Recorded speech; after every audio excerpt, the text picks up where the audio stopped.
Hello, hello, everyone.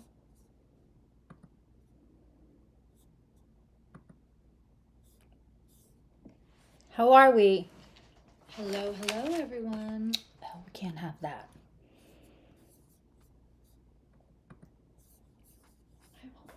How are we? Hello, hello, everyone. Oh, we can't have that.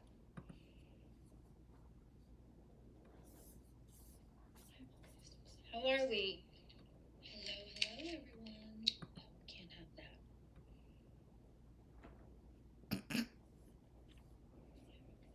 How are we? Hello, hello, everyone. Oh, we can't have that.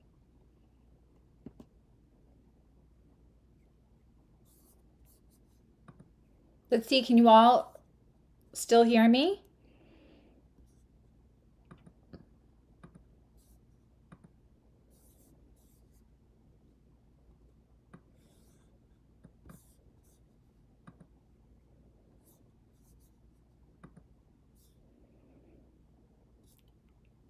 Hi, Shauna and Michael and Leo. Can you all still hear me?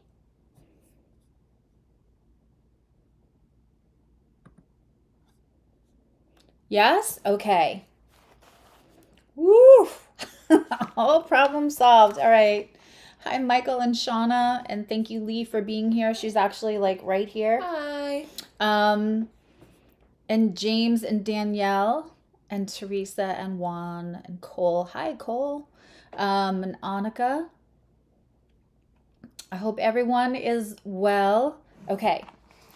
So we are here to talk about this Cancer moon, which I'm pretty excited about.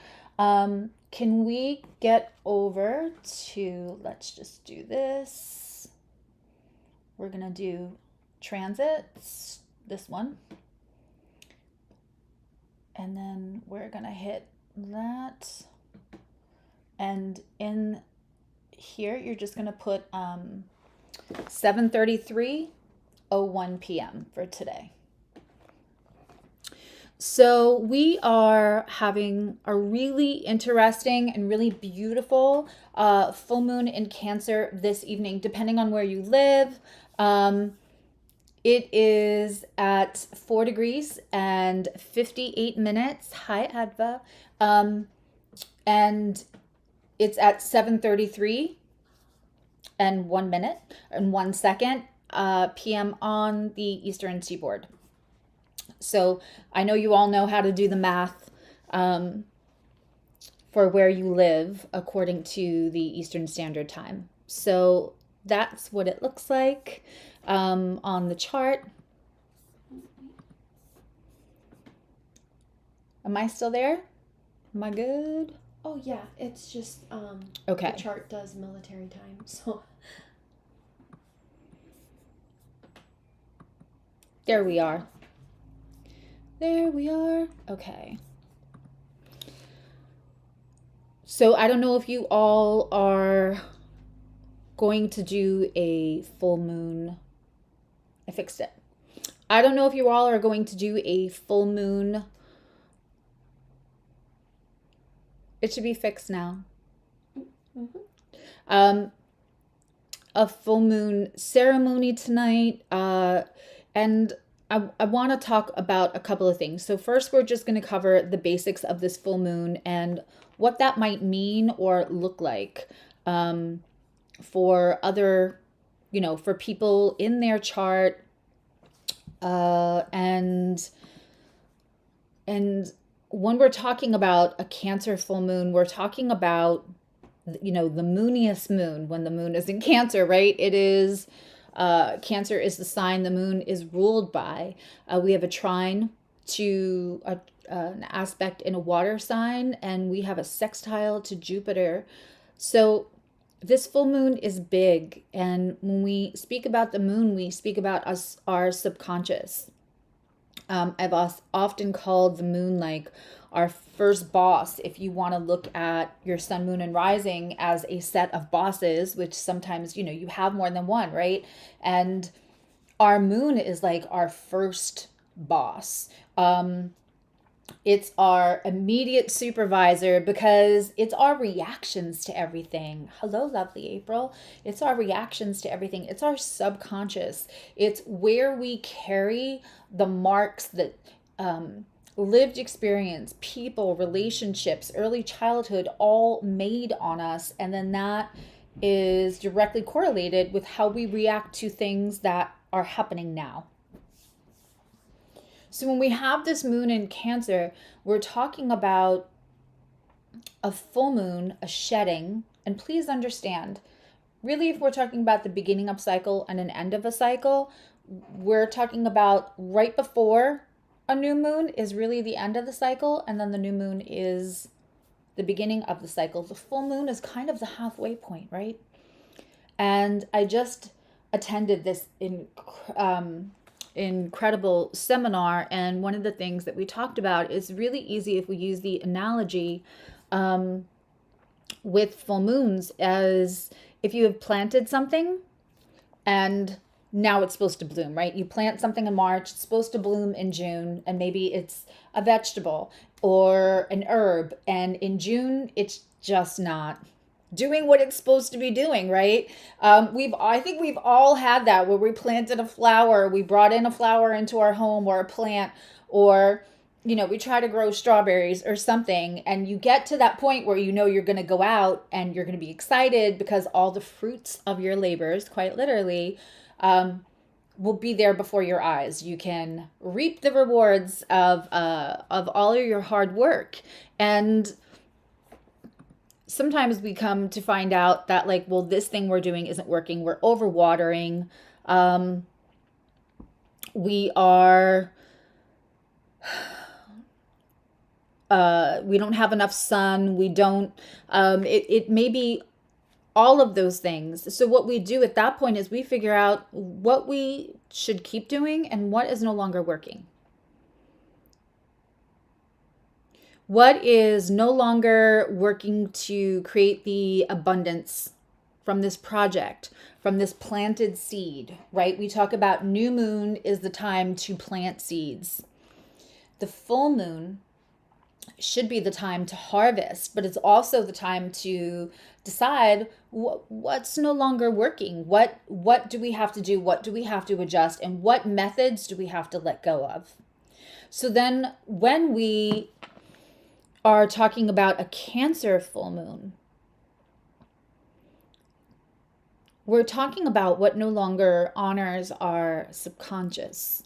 What do we need revealed? What are we hiding that no longer serves us? What emotions are we shoving down that no longer serve us?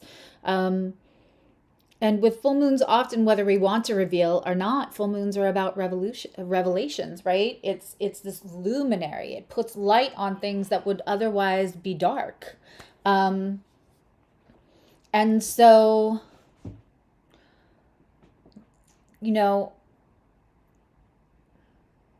people get scared of full moons. I'm not big on scare tactics and astrology. They should not be bedfellows, right? The more informed we go into any transit, the more we can harness it. I like to say in my client sessions, and I think I said this in tarot the other day, if Mars is going through the sixth house, there's nothing we could do about it. If Mars is going through our sixth house, Mars is going through our sixth house. So we can either feel like, let it happen to us, right? And feel victimized by Mars going through our sixth house and having all kinds of inflammation and, unpleasantness from that transit. Or we can ride it like a magical effing unicorn, right? And cut out what no longer serves our health, what no longer serves our daily habits, what no longer serves our self-mastery. And so every time we have a transit, the more informed we are, we can weaponize the transit instead of feel victimized by the transit, right? Because if you're new here, welcome and thank you so much. If you're not, you're probably already sick of me saying it. But our discomfort And it doesn't mean we can alleviate all pain. Some things, some transits, some transitions, some changes in life are just uncomfortable and they can be painful. But the level of that discomfort, the level of that pain is directly correlated through any transit or transition in life, is directly correlated to how much resistance we give that transition, how much resistance we give that transit. Because at the end of the day, you can't run and hide from something running through your chart. So I hope that by the end of this, we all feel really empowered to use this full moon, because it's going to be emotional. Duh, it's in Cancer. It's a full moon. We may have dreams. We may have moments with other people. Things could upset you easily. I know Cancer likes to get touted as a crybaby or sensitive, emotionally manipulative, but Cancers are tough, and Cancers, that defensiveness, can be because Cancers are also ready to fight, and they can have tempers, and they can be a worthy opponent. So things may come up. Something might trigger you. Last night, something triggered me so hard on TikTok, and I left a comment, and then I was like, no, not worth it. I don't know these people. I'm not personally invested. This is going to then become an exchange that takes up so much of my time, and I have to be very aware. This is happening right on my son. It's so this oof. Oh, welcome, Allison. Make sure, and anybody else watching this, I think we have another new member that hasn't. Go watch the welcome video so you can just fill out the Google sheet. The Google form is in the welcome video link. But watch the welcome video, do the Google link, and thank you. Listen, when we have a full moon like this, and it's sextiling Jupiter in Taurus, Jupiter expansion. So the emotions that feel revealed for us, whether we were aware of them or not, or whether we were aware and hiding them from other people, or whether we were not aware and they come up, they're going to feel expanded. They're touched by Jupiter. They're sextiling, which is a beautiful aspect. The sextile is, second in line to a trine for harmonious, lovely aspects. Of course, if you have two, malefics sextiling or trining, they're not going to feel as wonderful. But when you have this, I'm just going to say, be aware, because that rabbit hole that you might go down when all of those emotions come out, whether you wanted them to or not, that's going to suck up your time. It's going to suck up your energy. I'm a big fan of writing things down in full moons. One of the nicest, most productive full moon, I guess you could say, ceremonies or habits to have is to write things down that you want to let go of, that you want to shed. And I think sometimes saying that we want to let go of something can be conflated for, we're doing something wrong, we're doing something terrible, we're self-sabotaging. It's not always. Sometimes the things you have to let go of is being too nice, being too giving. What you allow will continue. What you allow will continue. That is in all of life.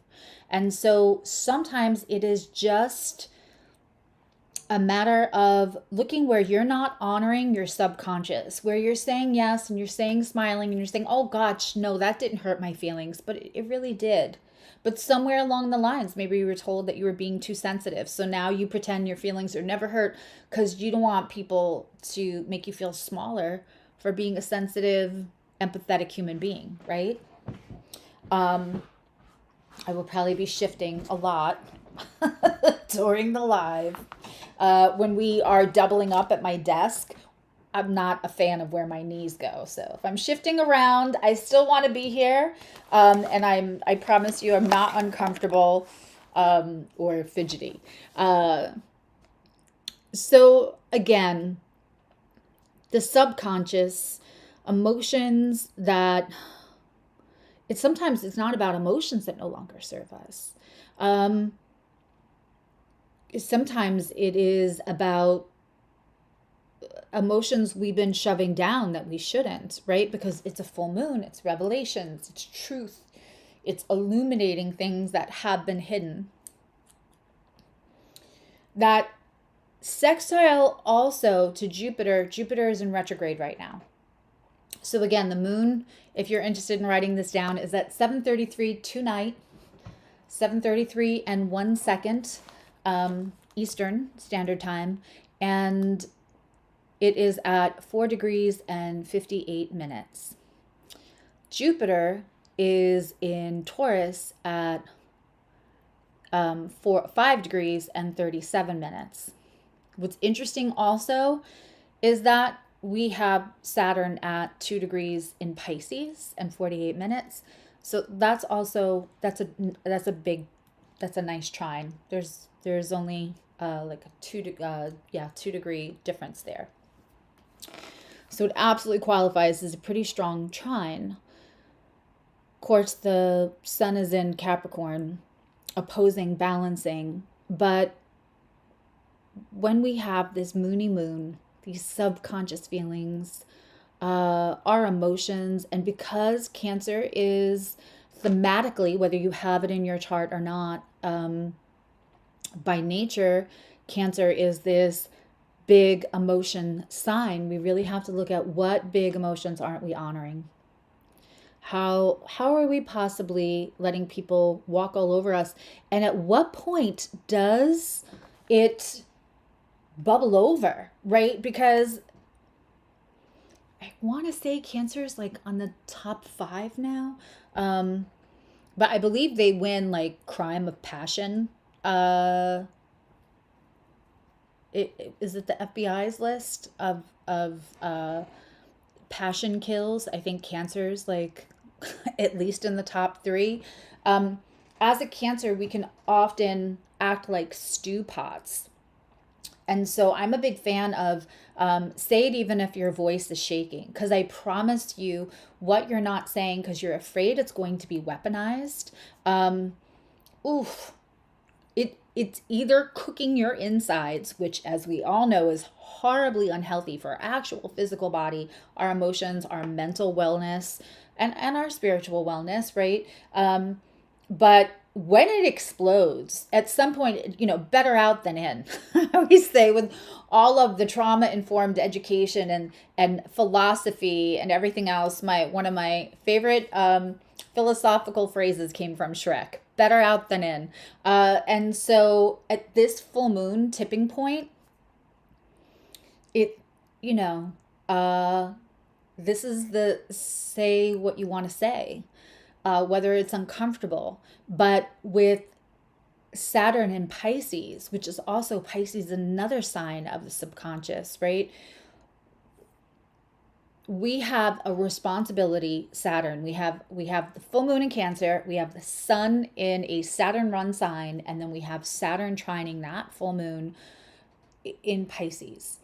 We have a responsibility to ourselves, to our subconscious, to the thing we're not saying, to the thing we're afraid to feel out loud. What are you not feeling out loud? And would you rather be the director of how that is revealed out loud, or do you want somebody to poke a button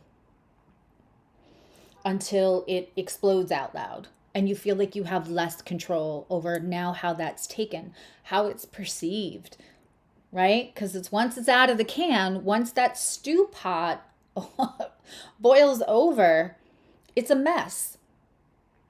And we shouldn't be that contrived and controlled over our emotions. But what I'm saying is if you shove them down and it explodes, it's a lot harder to kind of contain that. So it's easier for us. It doesn't feel easy in the moment, but in the long run, right?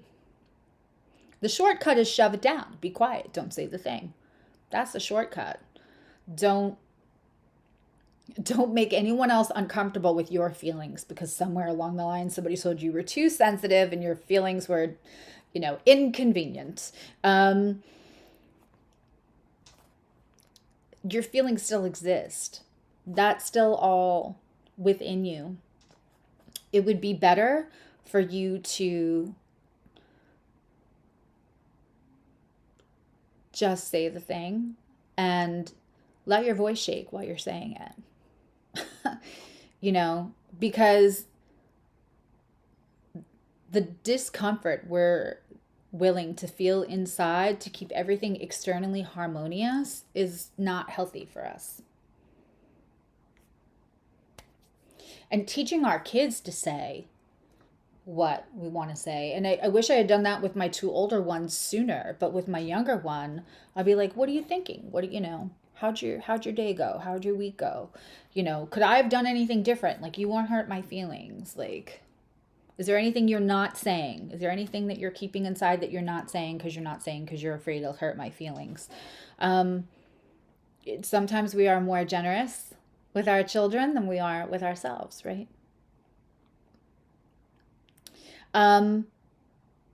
Before we get into what house is, and I will take, I'll accept super chats, of course, but we're going to read some charts. If you're a member, you don't have to super chat me. I get so uncomfortable with all of that, but if you would like to super chat, you can. No one has to do anything. But we will take a look at charts, but you can start putting in your information if you're interested. And my lovely Emily here will, you're going to put your birth information, including time, in the chat. She's all set with her computer and her notebook. We'll start making a list. It is 8:46 on the other side of the pond. I know that we have at least one person in Europe. So that's how usually I prioritize. I try to, I don't want the people in Europe to stay up until 3 o'clock in the morning their time. So if you're interested in having your chart read, by all means, you can start putting your info in the chat now, so she has time to write it down. And then if you super chat, yes, that helps you cut the line a little bit. And if you are a member, that also helps you cut the line a little bit. And if you're interested in membership, everything is in my link in bio, and you can get to that by the QR code. You can just hold your phone up to that QR code, and that'll take you to all of my pertinent links.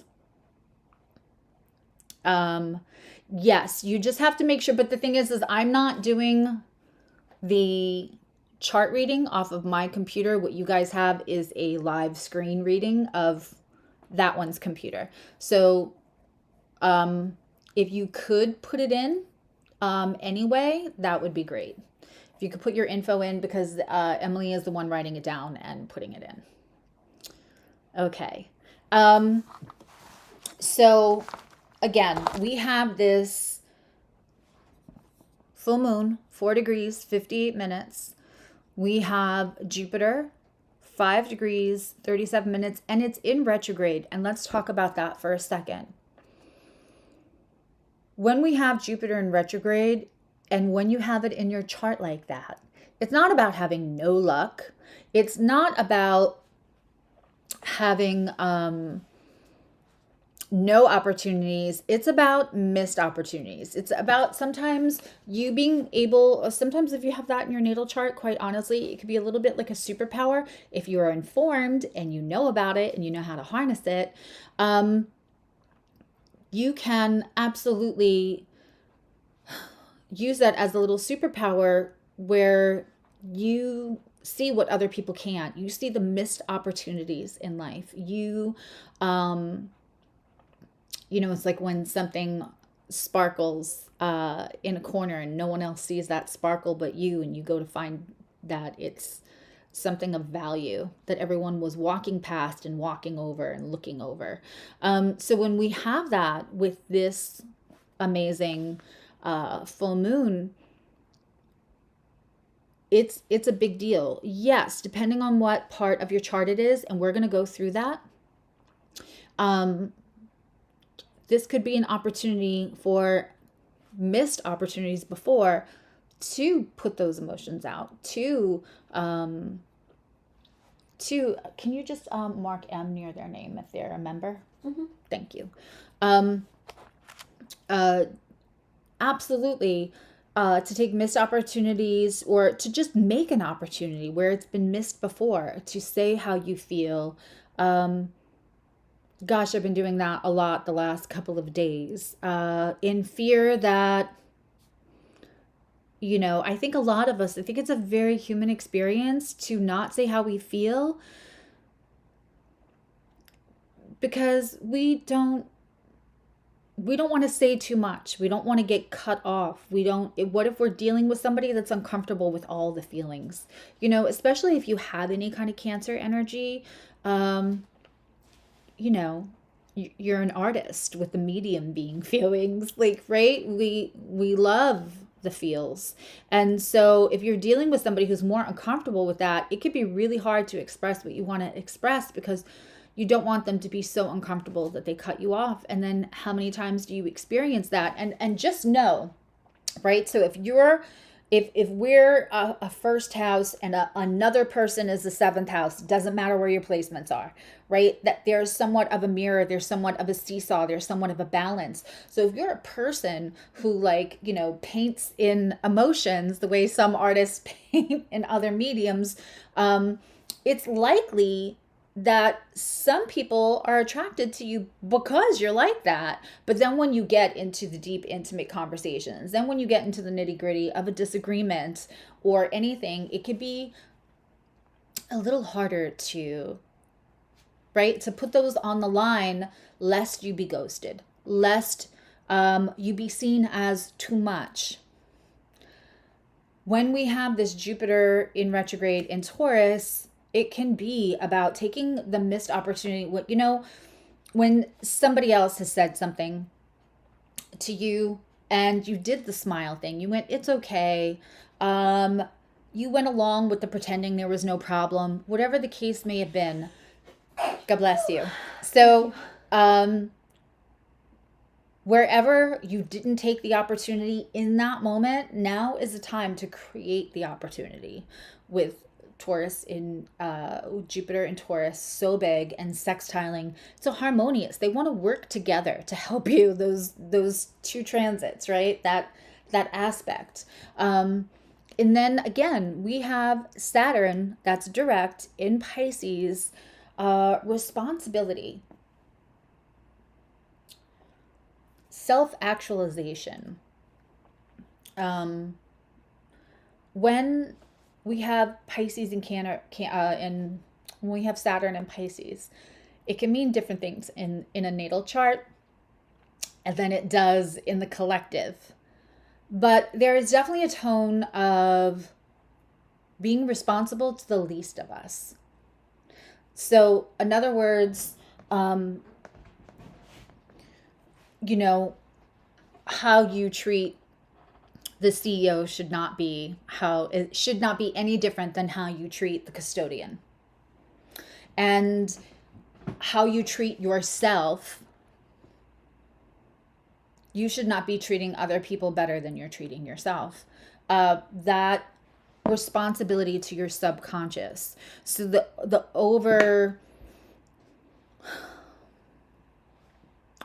thematic part of this moon that I think is so useful for everyone is that there's revelations and deep responses to things. I would be surprised, especially if you have any planets that are near that 4, 5, 3 degree mark, that something doesn't maybe trigger you, or already has, or will in the next day or so, that leads you to kind of sit with, have I been responsible to my own subconscious? Have I been shoving things down? Have I been treating myself? Have I been treating other people better than I allow myself to be treated? Revelations and responsibility and an opportunity from within the missed opportunities, an opportunity to make it right. To how, what's not fair to your feelings. And I'm not talking about playing the victim, and I'm not talking about I'm not talking about perception of what's right. I'm talking about the whole perspective. If you were to take yourself out of a situation and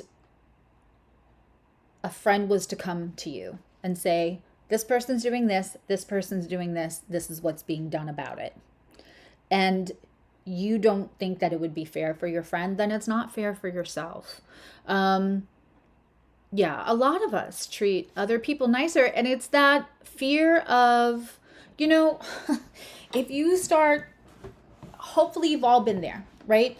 Where you've kind of sat in your authenticity, where you've done some healing, and where you start putting down boundaries, and people don't like the newer version of you for several reasons. One, you're not letting them do what you used to, right? What you allow will continue. So if you've put up boundaries, you're not allowing what used to be allowed. Maybe you say that joke wasn't funny instead of laughing uncomfortably through it. Whether it's small or whether it's big, that's, sometimes people don't like change. The other reason is we're all mirrors for other people, and other people are mirrors to us. So if you're mirroring, misery loves company. But you know what else loves company? Complacency.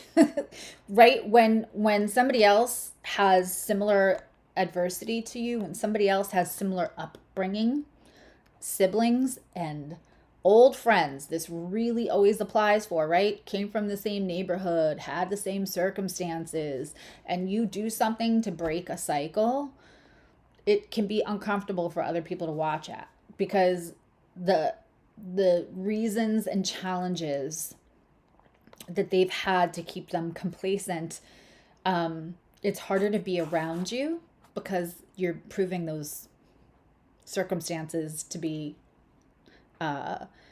while still an obstacle that can be championed, right? So as we put down boundaries, as we change, we get this resistance. And you can get to a point in healing where all of a sudden you look around and you're like, I'm going to need to make new friends, because I feel like while I healed, a lot of my friendships or relationships have changed, and they will. That's how you know you're healing. So at the same time, when we have this full moon, when we say the thing that's uncomfortable, when we say the thing that sometimes our voice shakes, but we say it anyway,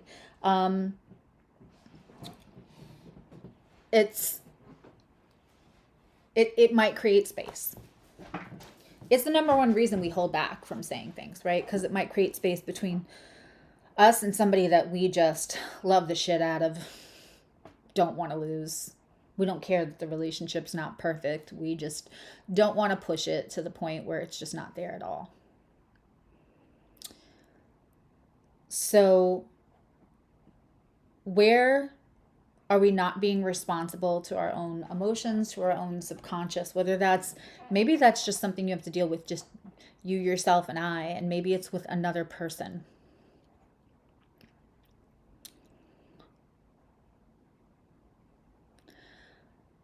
I want you to also think about this moon as permission to have just big feelings in general. I have said on my platform for years, and in my personal life, it's kind of how this all started, was like, you have to feel all of your feelings. Right? We can't think our feelings. We try. But you're not, I mean, you are going to be feeling the feelings. And again, if you won't say them, if they're shoved down, might come out, in a dream. I would definitely write down your dreams the next couple of days, right? And let's talk about what house this is going to end up in for everyone. So we'll start with our Aries. If this is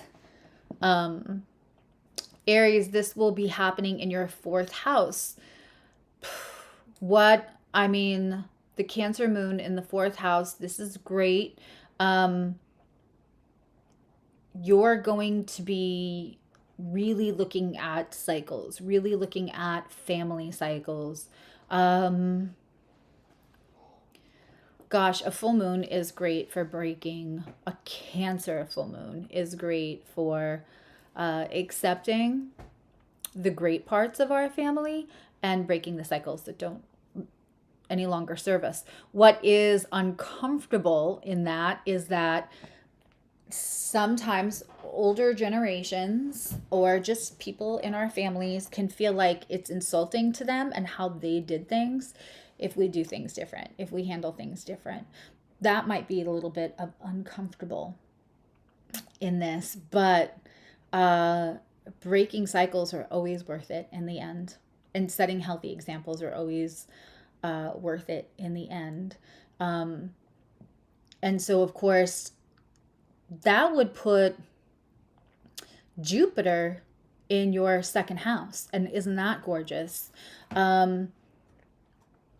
So not only do we have a chance to kind of like say the thing that we want to say about the family habits, the family cycles, but I mean, Jupiter in your 2nd house, this is an opportunity to look at what missed opportunities you've had for income. And with an Aries rising, sometimes, we're the first ones to, not that I'm an Aries rising, but Aries could be the first one to volunteer. We want to be, Aries risings like to be seen as the person you can depend on to get things done. And so concentrating, instead of fast moving energy, concentrating a really slow, concentrated energy on that Taurus Jupiter for missed opportunities, for money to be made, is really important to look for that in the next couple of days. And remember, the cycle is still going to play out a little bit around 6 months. So looking at what no longer is serving you so that you can take responsibility, self-actualization, and not just go for that possible money-making opportunity, but go for the self-value, 2nd house. And also, when we talk about subconscious and being, honoring our feelings, right? Taking advantage of missed opportunities while honoring our feelings, because that's the big theme here, right? Part of those feelings can be inadequacy, that we have limitations in that crab shell energy. And so understanding that there's so much opportunity, and that thinking, a lot of times we miss an opportunity because we don't think we can do it. We hear about an opportunity, we're kind of offered an opportunity, and we think, I'm not ready for that. So maybe you are now. Maybe you are now. If you are a Taurus, this is happening. That moon is happening in your 3rd house, and Jupiter is in your 1st. Now, when Jupiter is in your 1st, you can sometimes see a little inflammation, but finding, again, we're looking for missed opportunities. Don't forget to Capricorn is 25, sorry, not Capricorn. Mercury is in retrograde at 25 degrees of Sagittarius. So is it talking to any of these? Is it talking to the full moon or Saturn or Jupiter? Absolutely not. No, it's not. But it's still a coexisting Venn diagram energy that's happening. So missed opportunities are all over the place. This is In my humble opinion, a big deal for this full moon. Communicating. So while Mercury is in retrograde, we always talk about, oh, you'll hear from this, you'll hear. Well, maybe it's your turn to be that person that reaches out. Build a bridge. Say the thing you didn't say. So in that third house, that could be about sending the text in that full moon. It could be writing it down. And if you, sometimes writing down our feelings, especially our big feelings, is great, even if we never give it to anyone. It's cathartic just to get it out. Jupiter again in that first house. This could be a missed opportunity to, I mean, honestly, I might, if I was a person with Jupiter in my first house right now, I would be in general looking at what I could cut out, whether I need to add yoga or some kind of practice. But also, I would probably be looking at what I could do different for my body, which includes your health, even though the sixth house is health.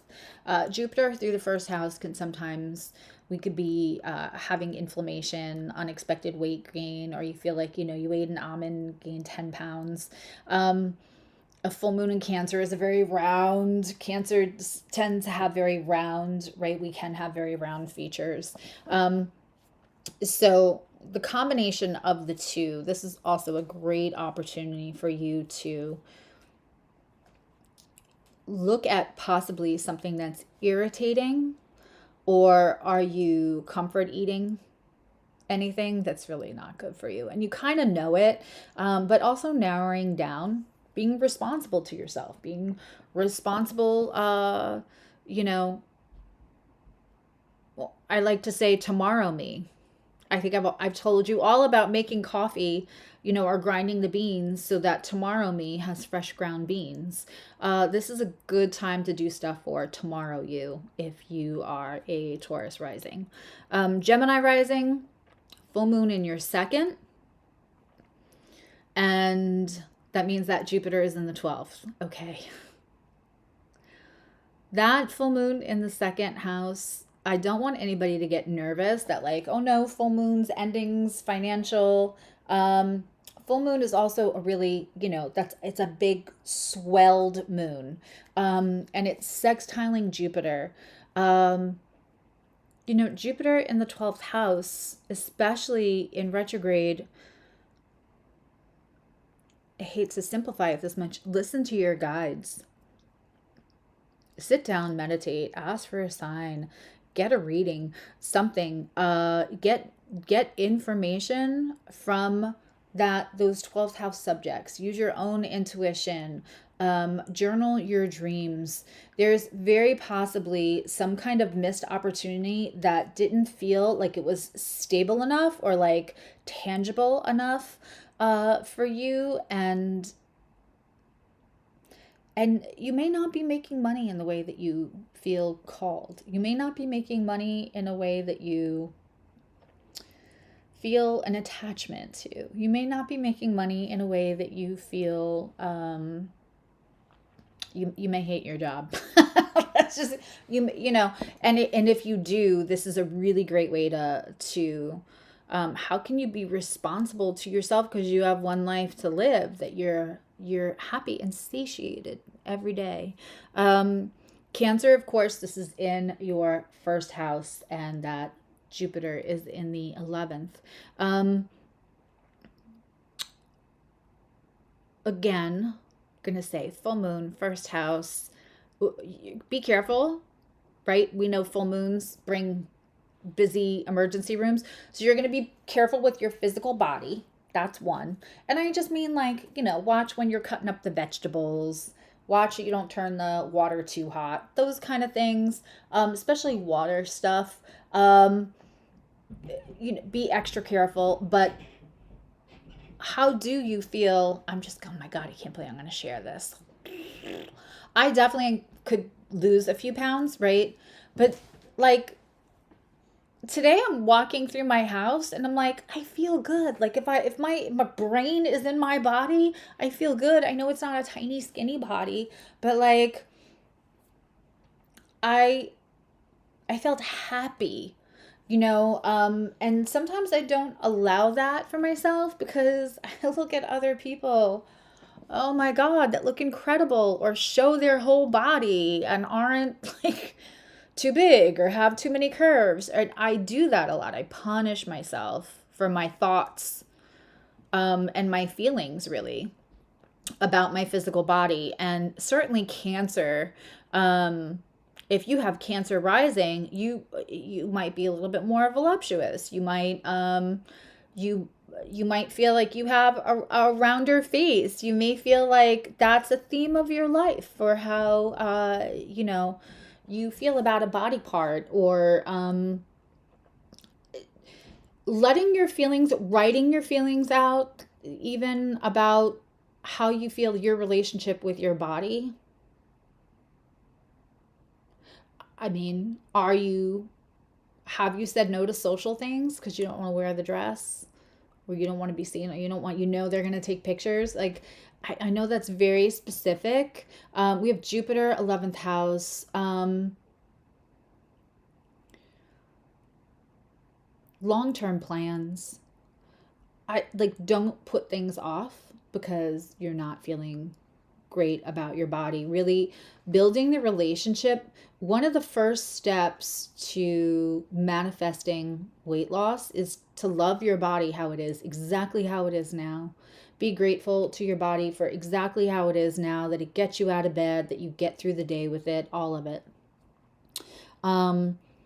Leo, this is happening in your 12th house. A full moon in the 12th house. A full moon in Cancer in the 12th house.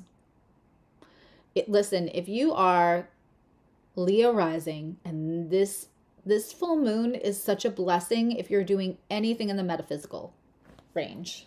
Anything.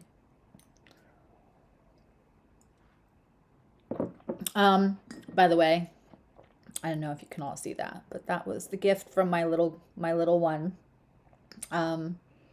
which I thought was hilarious, yesterday for Christmas.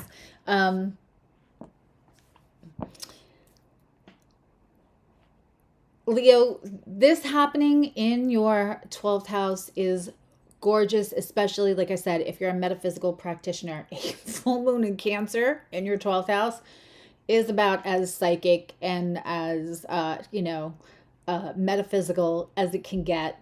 Those subconscious feelings are going to be so subconscious with that moon in the 12th house. I want you, if you are Leo rising, I want you to really, really think about what you let people see, what you feel like you have access to, and how do you feel like you're shut out? How do you feel like people aren't letting you in? And having a conversation, not waiting it. Let me tell you something, Leo risings. When, or if, let's say, if possibly,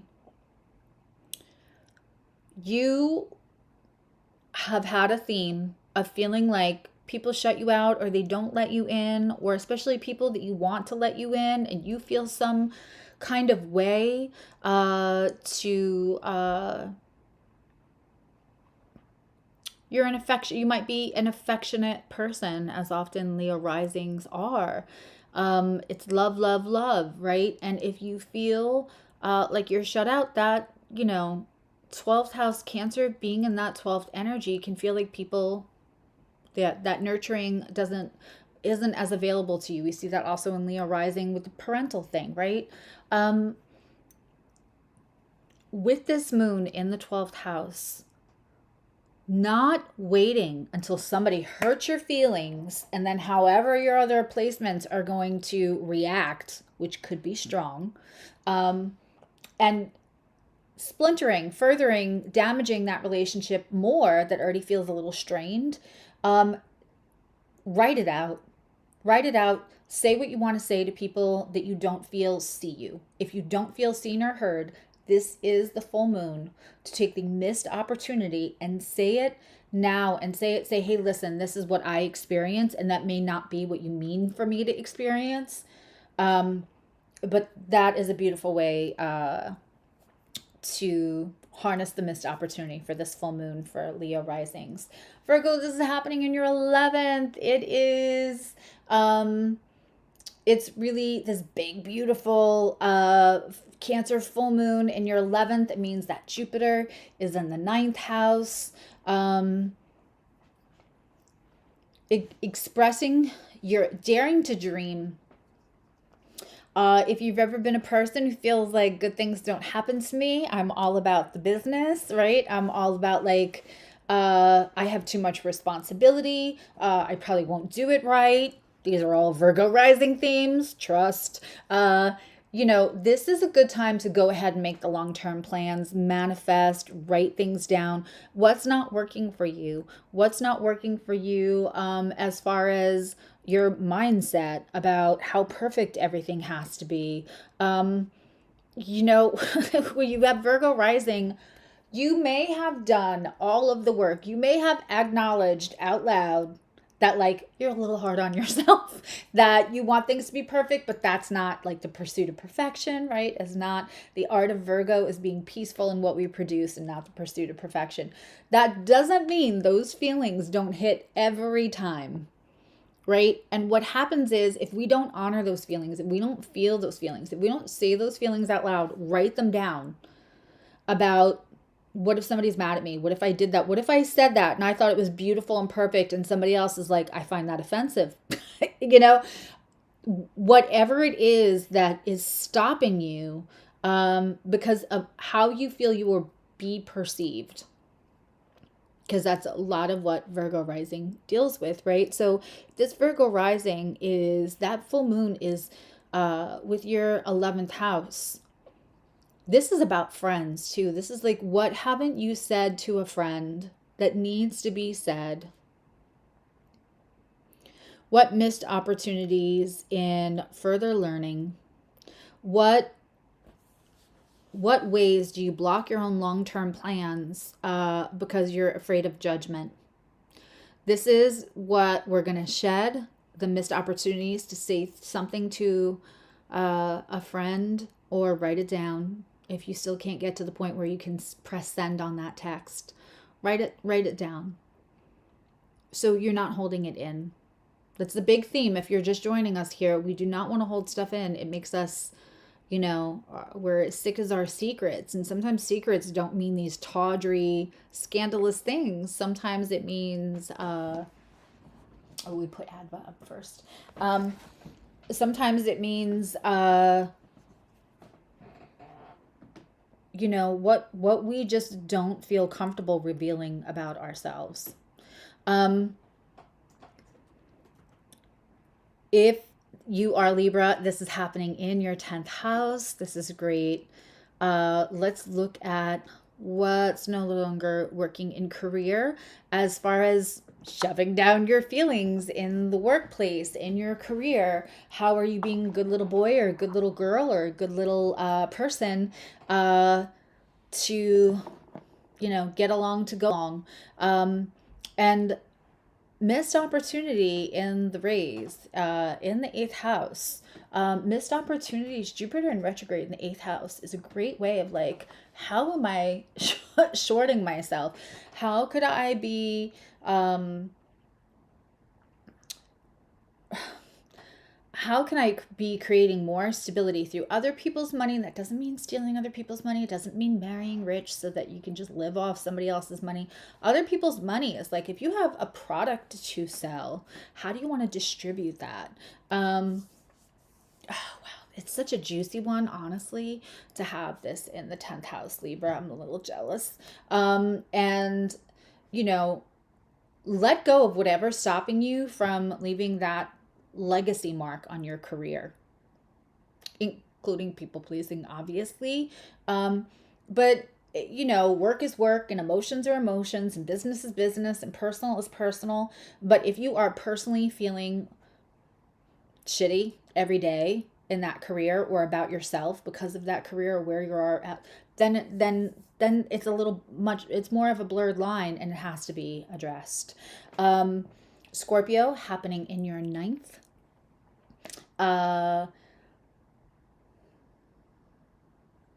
this is a really interesting one because we're looking at um, ideologies, faith.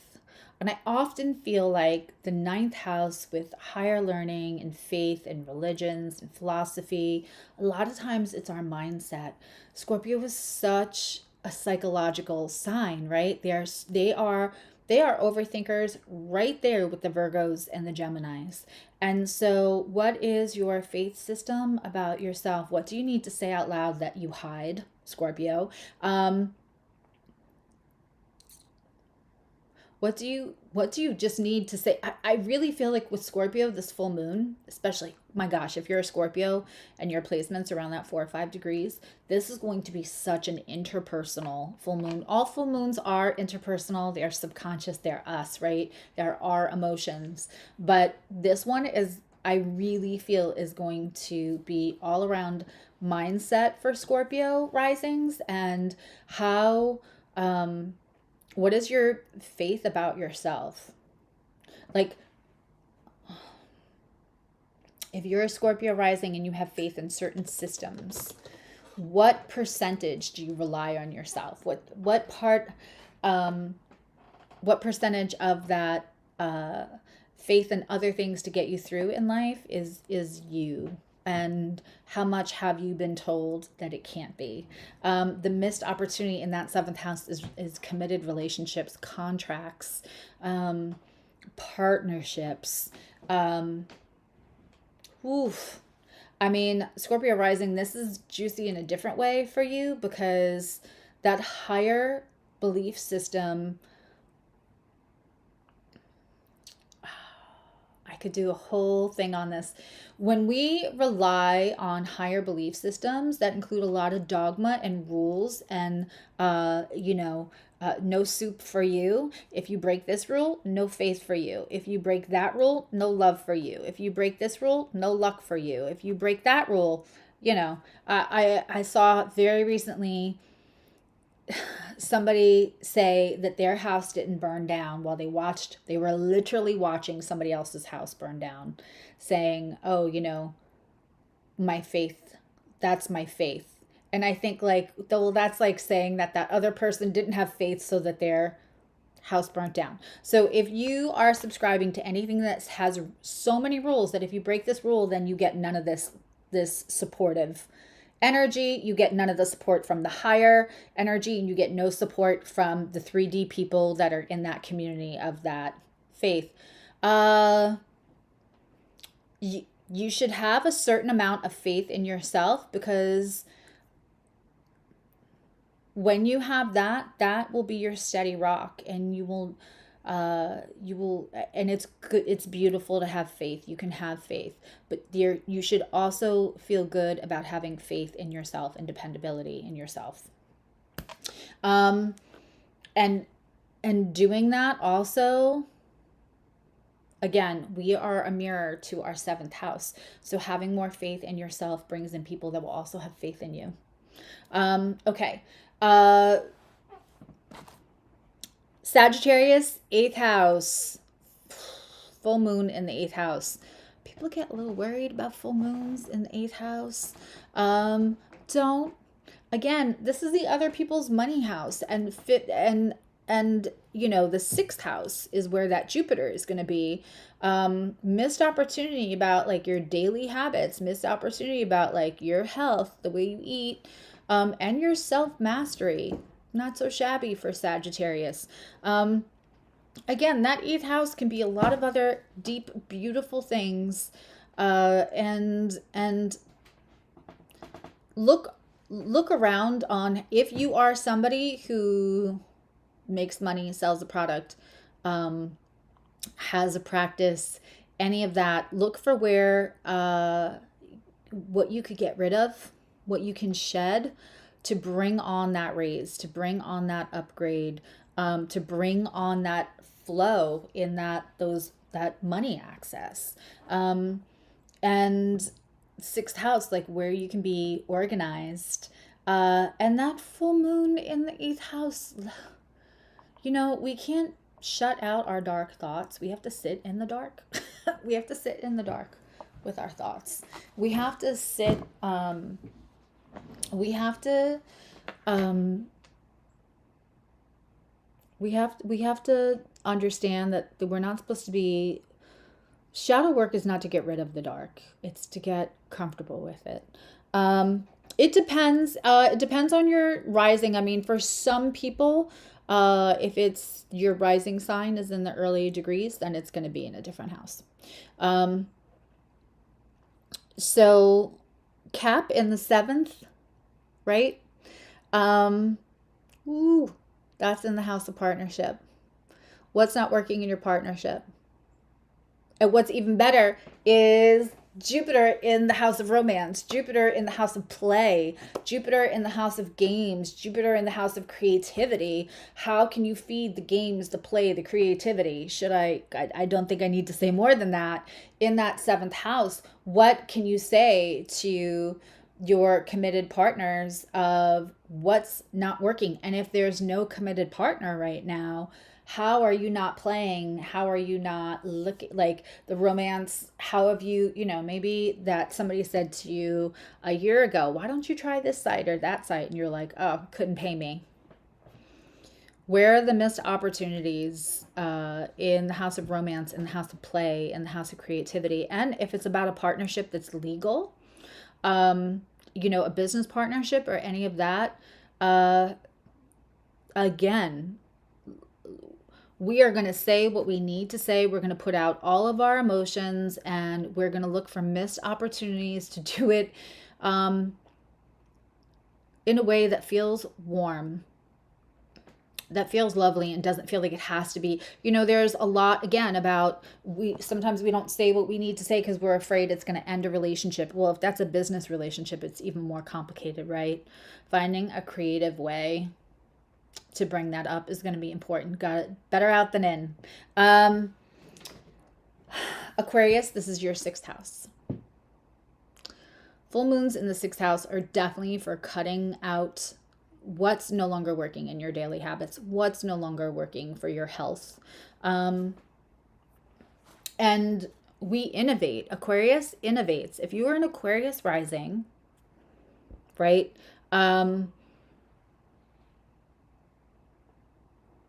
That sixth house of mastery, it is a lot.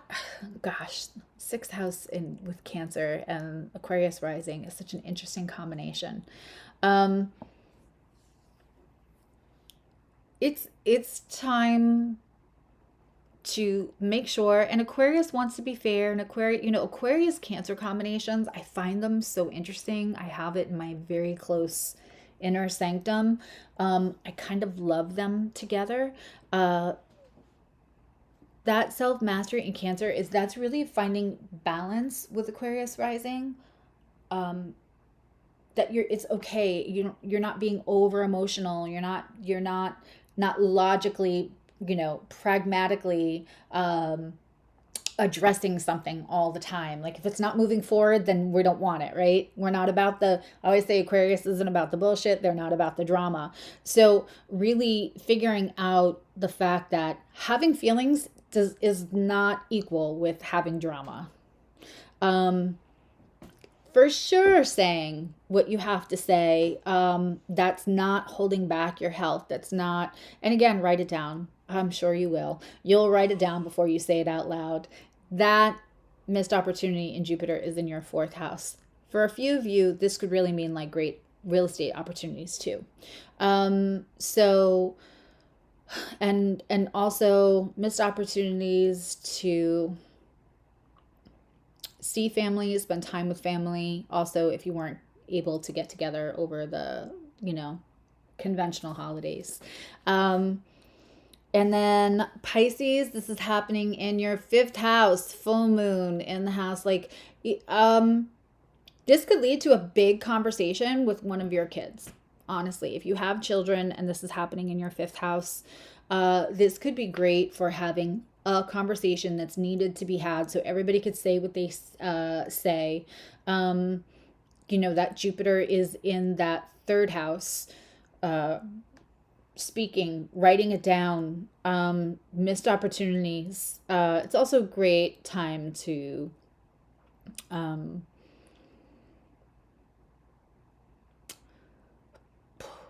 honestly, I think a lot of us with the stresses, especially nowadays, it's awful. Like, you know, a lot of people did low capitalism Christmas this year because there's a lot of tragedy going on in the world. There's a lot of stuff that we would want to escape from.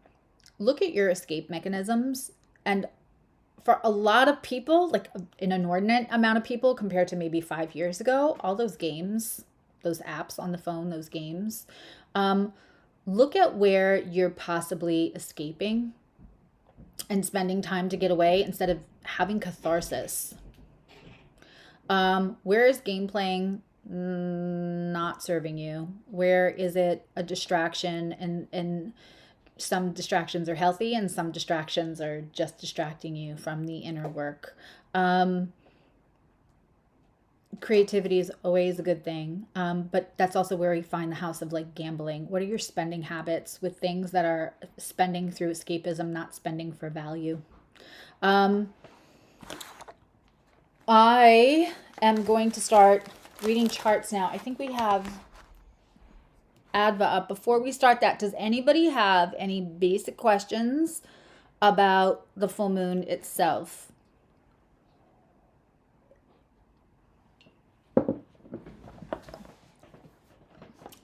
Should have taken those drawers out.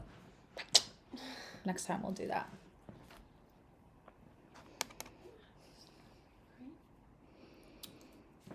Yeah, I think I'm just going to cover my face and make this really big so I can see it.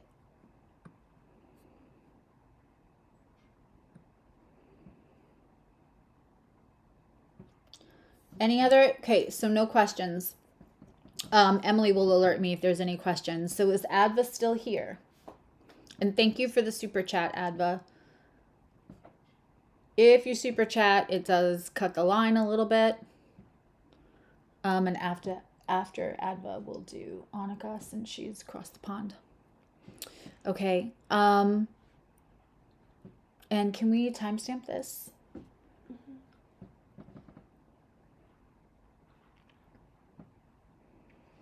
So that if somebody's not here when I read for them, they can come back and find it. Okay. So Adva, this full moon is happening in your third house. And again, depending on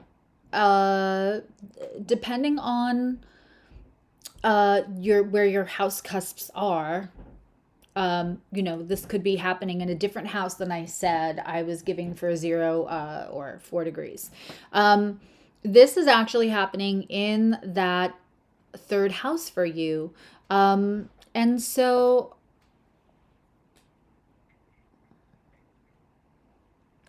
it looks like it's happening on your sun, but it's not. So in case you're seeing this right now and you're like, oh my God, that's right on my sun, it's not. But it is happening kind of conjunct your fourth line, your IC. Looking into family cycles is a really big subject right now. And of course, listen, we're all around, not all, but a lot of us are around family or just interacting or dealing with family right now at the holidays.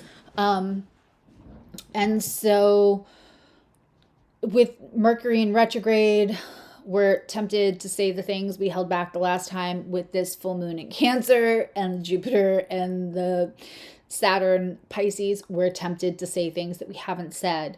Thinking and embracing all the traditions, honestly, that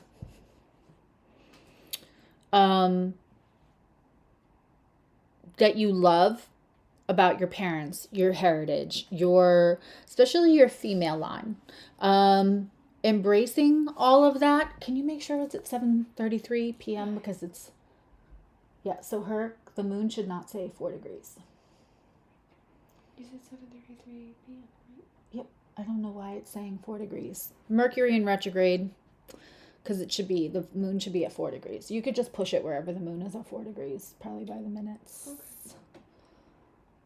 Probably maybe by the hour. I don't know what's happening there. Thank you.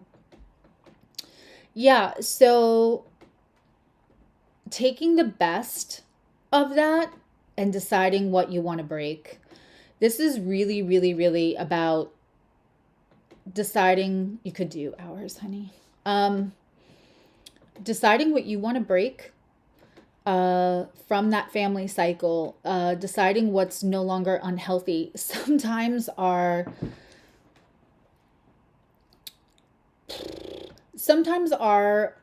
family traditions are a little bathed in some toxicity, and that's just the way we've always done them. Oh, thank you, Shauna, for the super chat. I've been saying that about this Mercury in retrograde. It's in Capricorn. And so re-looking, restructuring about, well, that's just the way we've done things. So with this full moon really hugging your IC like that, you really want to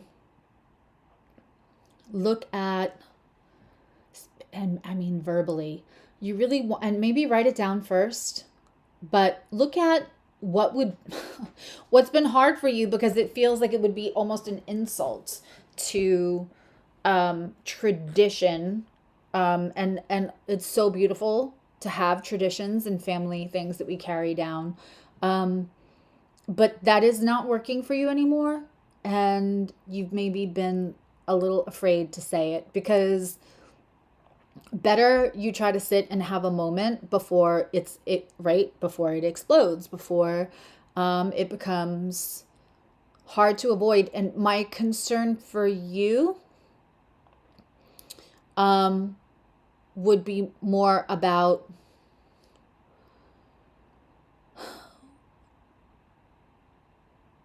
let me look here.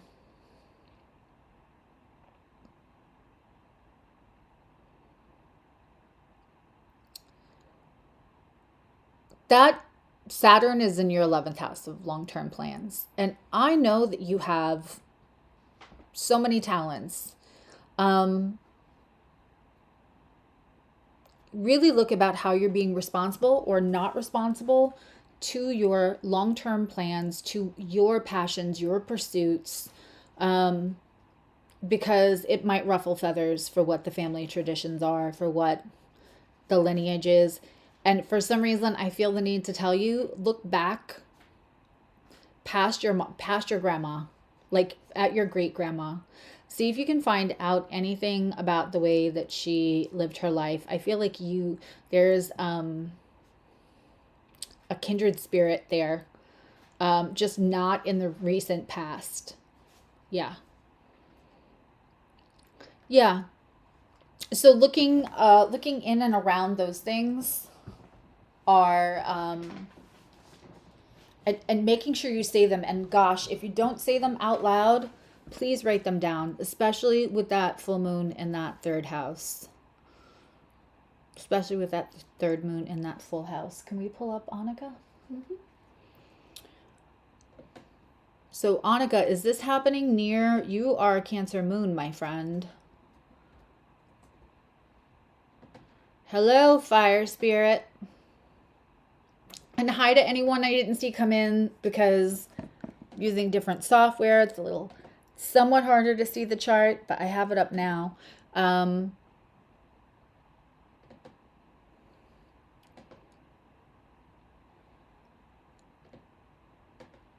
Yeah. And again, keeping what works for you. And you might be told that not picking and choosing, you can't pick and choose, it's all or nothing. And like I said, it doesn't mean you have to completely reject or be angry or insult what anyone else is doing or whatever anyone else's tradition is that's being asked of you, but it's more about having balance with that and making sure you're saying out loud, by the way, this thing that we've always done, it hurts my feelings or it makes me uncomfortable. It's not keeping it shoved down. Okay, so we have Annika's chart. Hi, Karen. I think we're probably, yeah, oh yeah, we're Yeah, I'm gonna do Annika, and then Shauna sent a super chat, so she gets ahead of it, and then we're gonna hopefully we'll get to all those people. I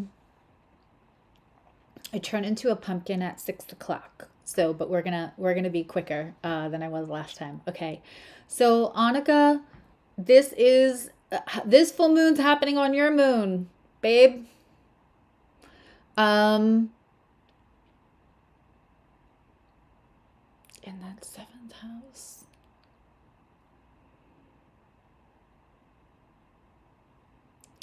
You know, you have these odd shaped houses. So normally, if the moon was in your seventh, then we would have Jupiter in your um fifth, but it's happening all the way in your third. From being up, and so that's why I can sit there and do the rising signs, but it depends on the size of your houses and the degree at which your cusps are. um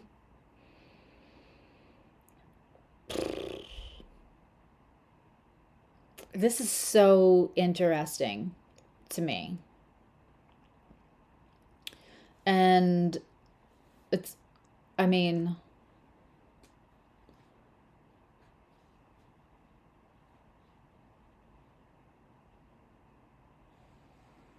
it's sextiling your Pluto. It's somewhat sextiling your Venus in the eighth. And that missed opportunity is in the third.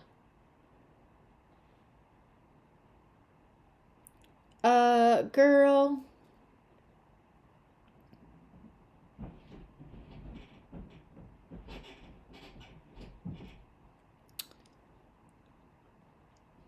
Where's the. Okay. For you, this is a lot of what you're not allowing yourself to feel or wonder, or that eighth house, man. It's a little brown chicken, brown cow, but where's the missed opportunity? You know what I'm think I see Annika takes advantage of the flash sales, and she buys a session for every month. Um by the way, that's starting in 2 days. That's actually, it's like 2 days from right now. If you're on my emailing list, you will get an email about all the details, or in 2 days you can go to my website. It'll be there, but I see Annika monthly, so I kind of have a person in mind because I know what goes on in her life. Yeah, I know you tell me I'm wrong about that person all the time. If it's not that person, it's missed opportunity though. About what's said and what's not said, if I'm being honest. And it's about what's being said and not said about, like, lusty, touching, feeling things. Oh, no, I really can't wait till our next appointment. I know it's not that I want to put you together. It's your synastry is nuts. Um,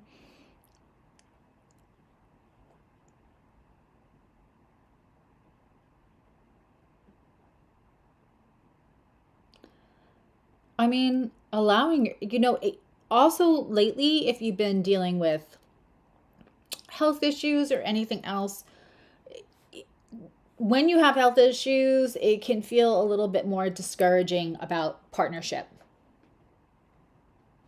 Um, I feel like allowing yourself to feel all of the feelings around possible partnerships and eighth house Venus stuff, and, you know, third house Jupiter, I feel, especially with your Mars in the fifth, um, being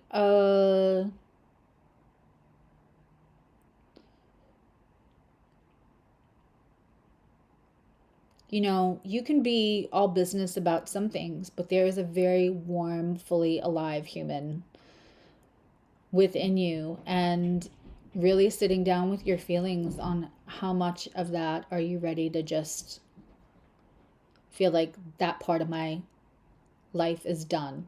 Um, being more, just being honest with yourself about it, writing it down, confronting the fears around that. Because I think as much as you tell yourself one thing, you're so alive and you're so vibrant, and your chart asks you to stay being that. I would like to see you write down everything. 444 on the clock. I would like to see you write down everything that you're feeling around those subjects and about partnership. Health, absolutely, right?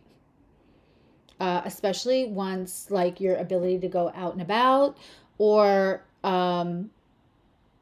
your ability to be a partner that can go out and about, if that's, but not every partner is going to want to be out every weekend. Readjusting and just saying the quiet part out loud is very much, again, what this full moon is about. And if you can't say it to a person, again, please, and that's for everyone. If you don't have an opportunity to say it to the person, write it down. Whether you say it out loud, write it down, rewrite it because you're getting ready to say it to them later, or just so that cathartically it's out rather than in. I think Shauna is next because she's a member and she's super chatted. Who are like the last 3 on the list? Jazzy, Maricela, and Allison. Allison's the new member that just joined. Okay, and there's no other non-members before Jazzy? Because Jazzy is a member, so she would get a little... Okay. And April, Anastasia, and Michael.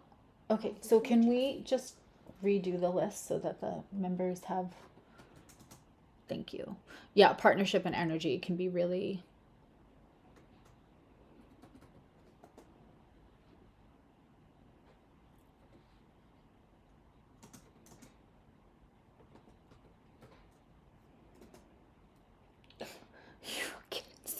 I'm cracking up because she wrote kid instead of child.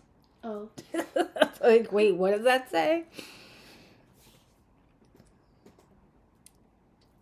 Yeah. And because, I come from a line of Swedish people also, that stoicism about I'm fine, I'm good, I'm strong, I don't, that's also a little cultural. And so allowing yourself the feelings without feeling like that's tied to weak is important. And what did... Oh, Shauna, forgive me. Let me go back and read your... Yeah. Oh, you got a knock at your door this morning. Okay, so... Do you want me to just go from here to make this 4, or do you? Yeah, because of her cusps. Nope. Okay. Yeah.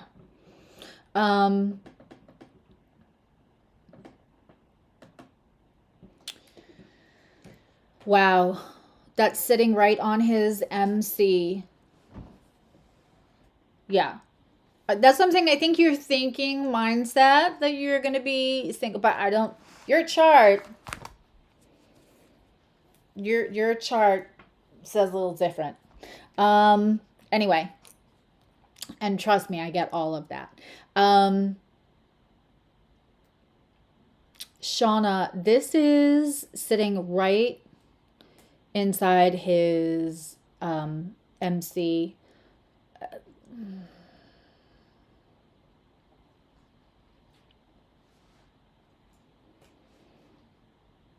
I'm looking at everything.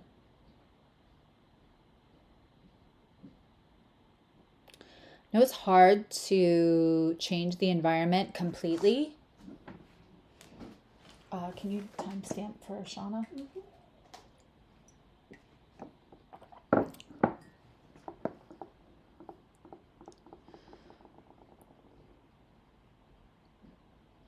When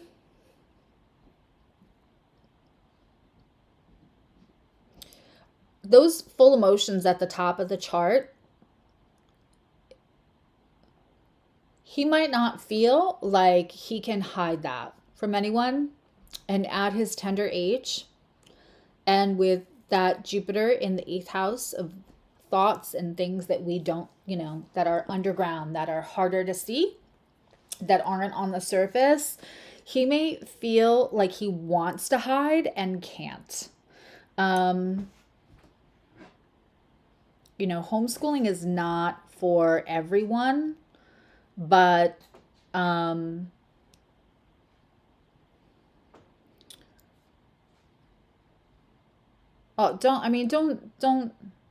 worry about what you did and didn't do last year, my love.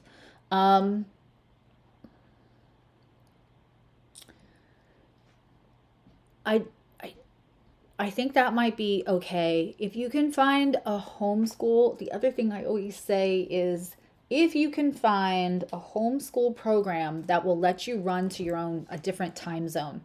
So, like, in other words, whatever is convenient for between the two of you and your jobs. You can also do homeschool where you're running it on your own time. I know it's hard when you have younger ones if you feel like you have to be out of the home for work, which I know you do.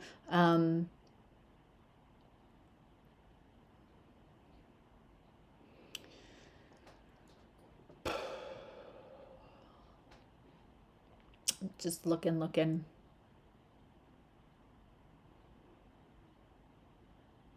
That Leo moon in the 10th, he already feels like he doesn't get to hide his emotions very much.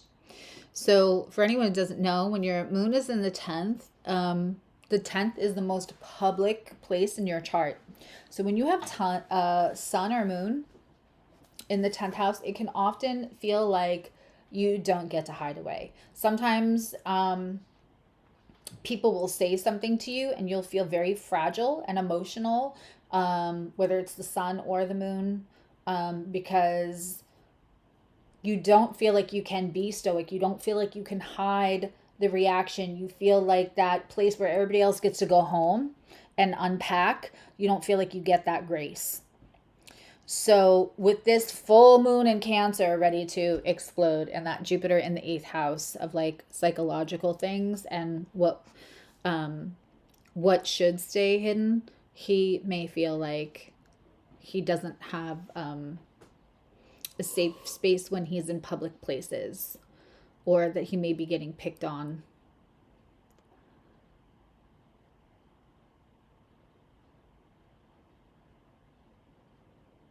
I don't think that you have to miss out on the social stuff because you can join library groups, you can join all kinds of stuff. When the social aspect for him feels like he can't hide, you can be social with your cousins. Social doesn't necessarily mean peers and stuff. I don't know what your hand signaling to me. Oh. There's yeah. Communities. Yeah. There's all kinds of other ways to get socialization. Sorry, Emily, I'm kicking you. There's other ways to get socialization, and I would sit down and I would talk to him. I would allow him to say anything he wants to say, even if it's like, if he's angry or he's angry at other people, and we always speak that's not how we speak to each other, and we say nice things about other people. I would just make sure that he's got the opportunity to be angry, let it out in the safe thing of you, in the safe environment of you and dad.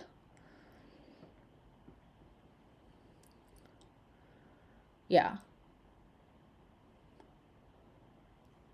And you can email me, babe. You can email me. But definitely give him the opportunity to say everything he's got to say, and ask him questions. Ask him questions. I don't think like he feels like he's being treated the same as everyone else at school.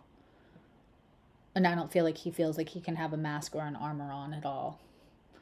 And especially for a boy. For anyone, that's hard, but I think Yeah. So I hope that was helpful. Next person? Yes. Teresa. Okay, Teresa. We're going to pull your chart up. I think my son is making popcorn in the other room, and it smells so good. Oh, he definitely is. Yeah. I was so exhausted by time Christmas morning hit. I did not sleep at all Christmas Eve. I did not sleep at all the Thursday night going into Friday before I knew my oldest and his lovely girlfriend of over 10 years. She's my bonus child. We're going to visit, but the other two didn't know that they were coming to visit, so I did a lot of stuff in the middle of the night.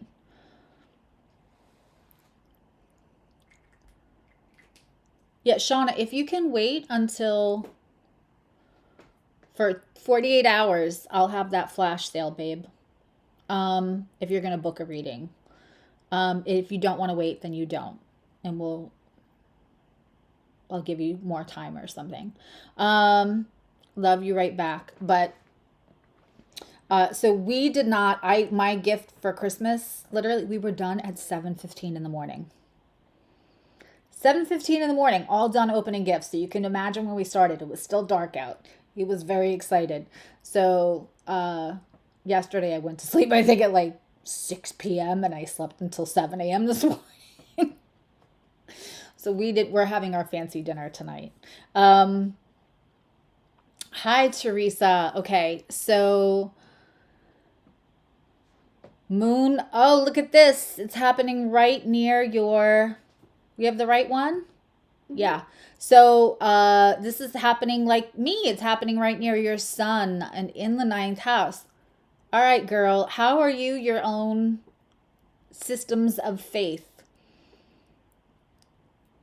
Right? How much do you believe in yourself, and how much of the emotions do you feel like you can't, you have a lot that happens. Teresa's another frequent flyer that I see often, and you have a lot going on, and you don't really have a lot of as much support system, right? But you take care of other people, and you also take it on the chin in certain areas of life, and you know what I'm talking about, to allow other things to exist harmoniously. I'm just going to say this to everyone. If you've ever seen, like in movies, where people go to like the train tracks and yell and scream as the train's going by. I believe there's a scene in Footloose like that, to get everything out. That's what this moon could feel like. Making sure it's at 4 degrees and 58 minutes. The full moon is at 4 degrees and 48 minutes. Making sure that you're not shoving it all down, and and I know that you've had so much going on, Teresa.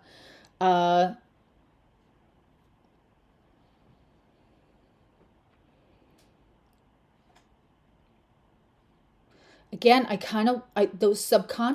our subconscious includes our fears, right?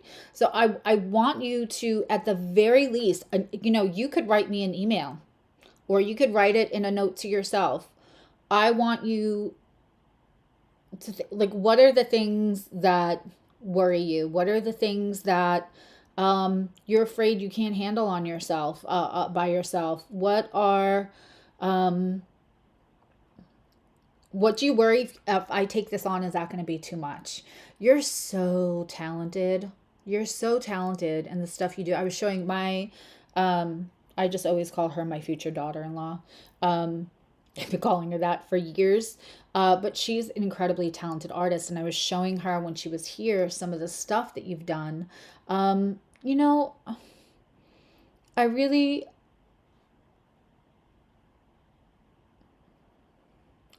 you could be partnering with stores. You could be and I want you, I want you to write down everything that you're fearful of, that you won't be able to handle. Do you have faith in yourself? Do you have, does it all seem like too much? What are the fears? Write them down, let them out. Because you have missed opportunity for some kind of partnership. And I know for you that probably means like a partner to like sell furniture out of, or your hand painted stuff, or partner with somebody so that you have more. Because again, you could probably, the stuff that you could probably sell for 2 years and then don't do another thing and retire on that. That's great. That's great. This is more for you, this is more interpersonal and your own systems with faith and belief around yourself. But that makes me very, very happy. That makes me very happy. You have an opportunity to look at missed opportunities. I'm very sure this is business for you, to maybe partner with somebody local.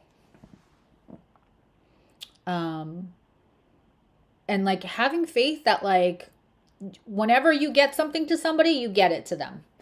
If you're gonna like, and if you start getting busy and it's gonna take 2-3 weeks to get a piece out, then that's what it takes.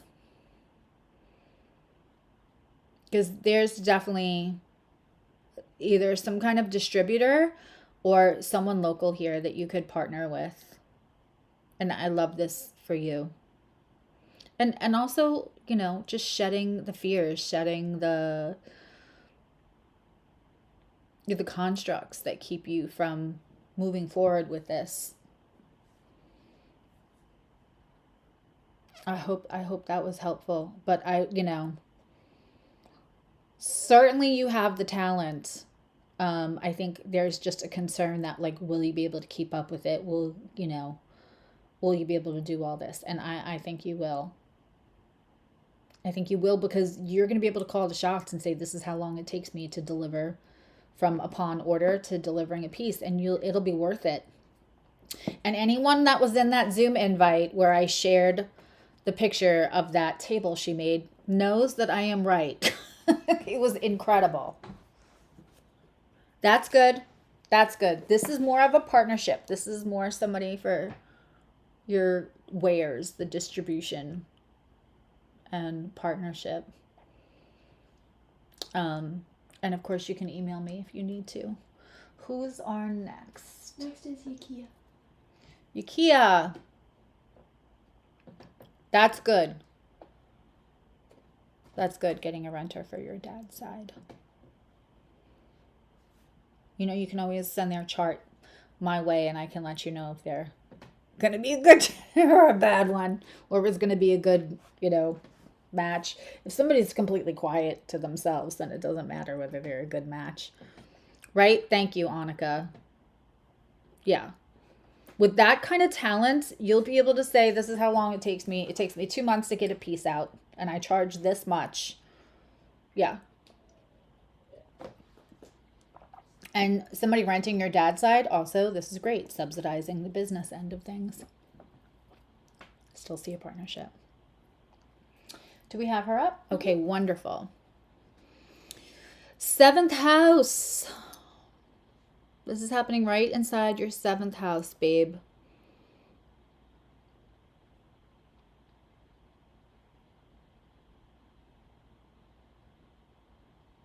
Yeah, see? Everybody's saying your table was awesome. Gorgeous. Okay. Oof, that Jupiter is literally just inside the 5th house. At 30, yeah. Just inside the 5th house. Ikea, I want to give you a hug.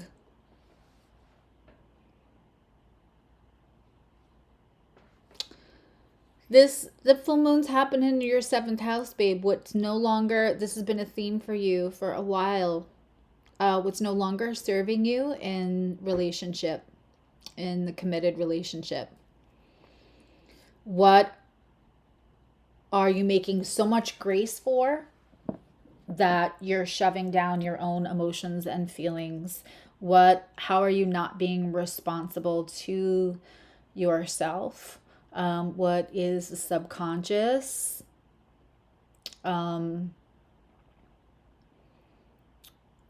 you being responsible to all of what your subconscious thoughts and feelings are around the relationship, and what can change and be shed? Full moon doesn't mean it has to end, but there has to be change. If you were here in the beginning, I talked about what if you plant something, right? And you're hoping to get, like, I planted blueberries this year, not one. Did not get blueberries. Whatever I did was not working, right? I was also a little busy. And so I didn't tend to my garden to see what could I change. I didn't look it up. I didn't research it. But when we have that full moon, it's time to take stock of, did we get the abundant fruits of our labors? And so this is the time to ask for that change. Yeah. This is the time to see, is my relationship not getting enough light? Is it getting too much light? Is it getting too much water? Do I need a more self-watering plant? Self-watering relationship. There is, how much are you being more responsible to them? Are you doing their responsibilities for them? Or are you allowed to just take care of your own responsibilities and have like an actual partnership, right? Because when we talk about relationship, we really should be talking about partnership. And while it can't be 50-50 every day, it certainly shouldn't be a sustained 80-20 and you're doing the 80. It's okay to do 80 one day and they're doing 20 one day, and then it'll switch another day. But if it's a sustained imbalance, that's when we have to look at things. So this is very, very much about, are you speaking like, and of course, you know that you're in the middle of your Saturn return, babe. So self-actualization, being responsible very much too in the things that you say. And are you, it's not just about what we say. Are you saying them and there's no actual consequence, right? And I'm not at all equating your partner to a child, but it's like, if you've ever seen the reaction from a child whose parent says, if you do that again, if you leave this a mess, I'm going to throw out all your toys. And they've said that 100 times. And guess what? They know their toys aren't going to get thrown out. Right?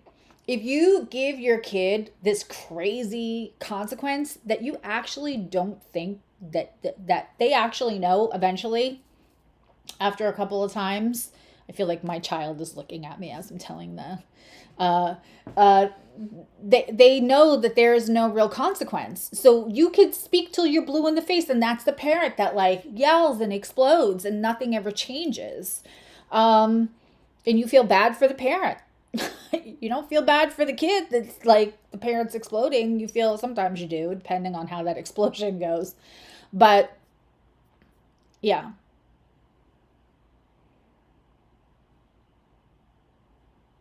Yeah. Well, so put a hard boundary. It's time to say, this is, Saturn is involved in this full moon. Where then you have to put a boundary, you have to put a responsibility. I'll give it time. This is how much time you're getting. This is the progress I need. Because again, if you keep saying, I need you to change, this needs to change, and there's no hard consequence. Emily keeps having wild parties at 3:00 in the morning. I can never sleep. And I tell her, Emily, you can't do that anymore. But I haven't ever threatened to kick her out. So she keeps having these wild parties at 3:00 in the morning. When I say wild party, I mean, she's up with the cat. It's really not that bad. And I obviously don't want her to leave. But I mean, if she was a 24-year-old that was coming home at 3:00 in the morning, loud on her phone, waking the whole house up, and she was doing it again and again, and at no point did I put down the hard boundary of like, I love for you that you're loving your life at 3:00 in the morning, but you cannot love your life loudly here.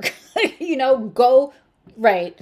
Lee and Nikki, It's usually Nikki. He's the instigator. So like it's not really, if there's anyone that I could give a hard boundary of stop making noise at 3 o'clock in the morning, it would be Nikki. He likes to sing the song of his people at 3 o'clock in the morning. Oh my God, Christmas Eve was a nightmare with him. But anyway, but you get what I'm saying. It's time for those honor. We are seeing where we have missed opportunities, honoring our feelings, and having responsibility to all of that. I think that's great. I think that's great. I think that's great. I think that's great. And then you're doing the right thing, and make sure you're just, whatever you feel like it's too harsh to say to him, make sure you're getting it out, writing it out. Next person? Yes. Allison. Okay. Remember. Allison and then Jazzy, right? Maricela, then Jazzy. Okay. Okay. So we're doing Allison and Maricela and Jazzy. Doing pretty good. We still have an hour left. Don't jinx us. I'm not jinxing us because my brain's working faster today. Also, it doesn't hurt that like I consume master classes and advanced astrology classes like on a weekly basis. So he says you're mean. Well, that's his perception. He's allowed his perception. Sometimes we have to be okay. I used to have somebody repeatedly say I was cold. And I was very New York, and I was very pointed. I was hurtful with my words. And that was their perception. And I had to just say, okay, that I acknowledge and honor that that's how you experience me.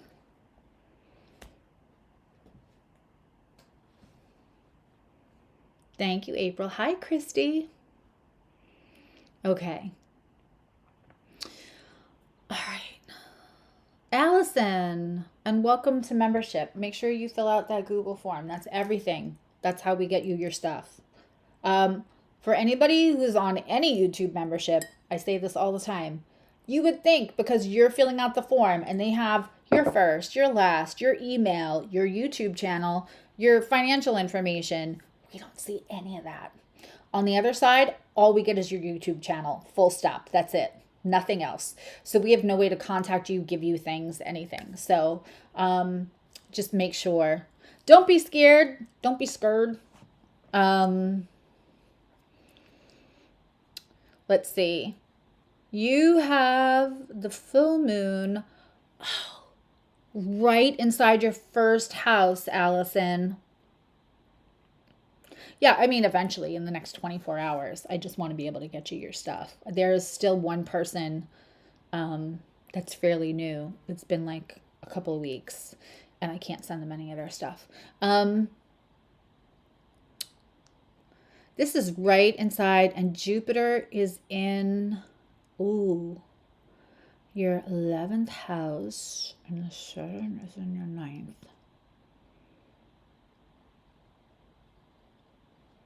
This is in conjunct your natal moon.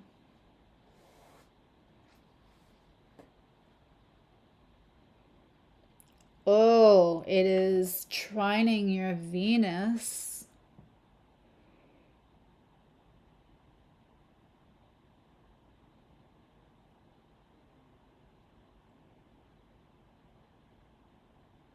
Are you staying anywhere in life, or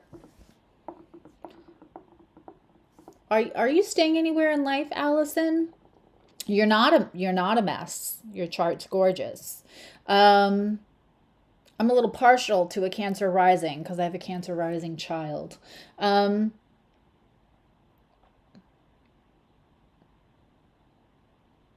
Your mama is lucky to have you.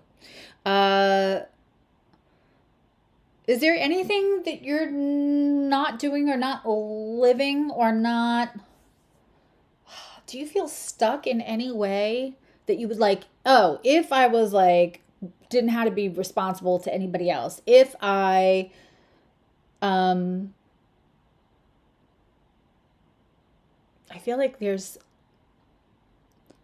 a big possibility that this full moon is shedding fears about being too selfish, because you have stuff to do. Your chart is lovely. I feel like you're very loyal. You're very loyal, especially with your friends, but in general. I'm waiting to have a little bit of feedback. Sorry, I'm going to come in here for just a second. Where did I throw it?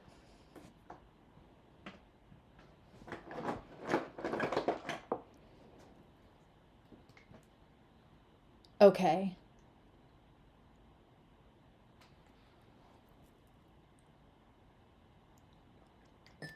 Not sure. It depends on how.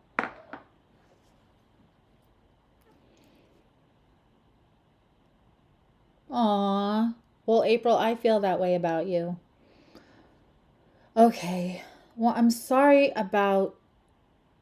It's so hard after a profound loss. Okay. Well, the pragmatic part of you may think like it's just safer. Has. Okay. Well, I mean, that's just a human thing, right? To overthink. This is really.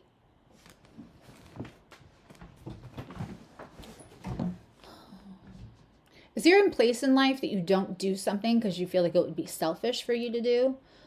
Do you feel tied to like your area, home, a job?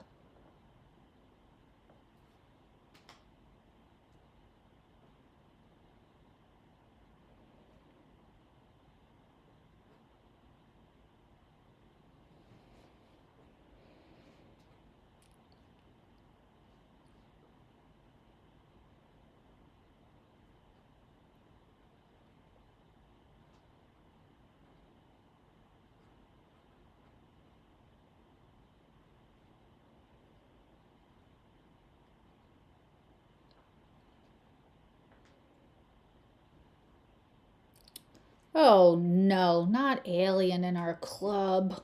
There goes the neighborhood. You do care for others before yourself. You have a little I love fire spirit, so and he knows that, and so I adore him. He's a lovely person, but that's how we talk to each other. Um just for anyone who thinks I was just mean to somebody, I promise you I wasn't. Um that's there. Anything around being selfish or caring, yes, Mary Stella. Anything about caring for others before you care for yourself. Again, this is about being responsible. This is about being responsible to you, your subconscious feelings. Do you have a chance to travel or to deal with people from another place that's coming up?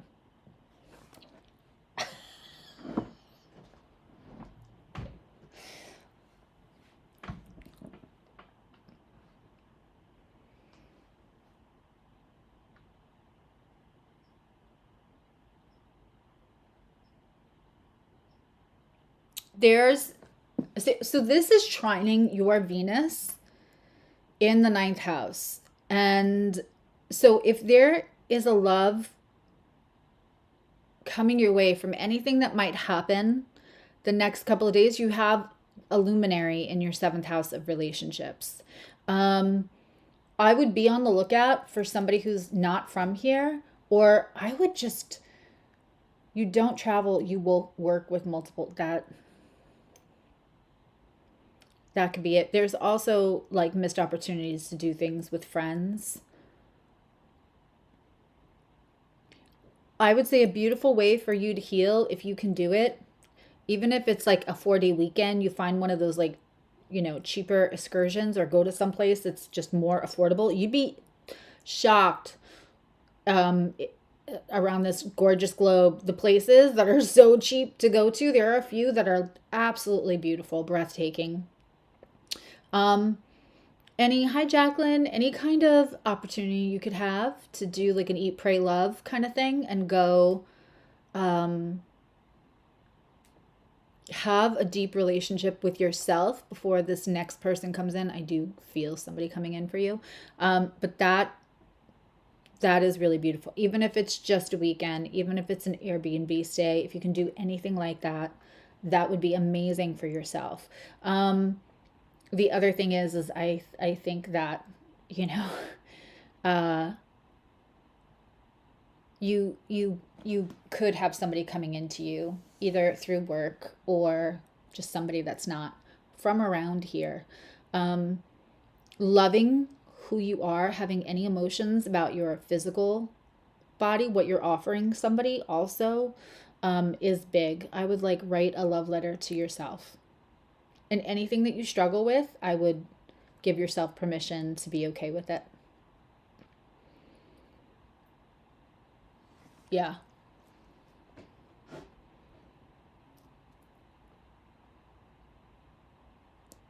Any belief systems or fears around who you're offering to other people, and that might be where the overthinking is, that's what I would write out. I would just have a whole sit down about it with yourself. Do that tonight. We have 2 hours and 13 minutes before that moon is heading. Am I good to go next? Mm-hmm.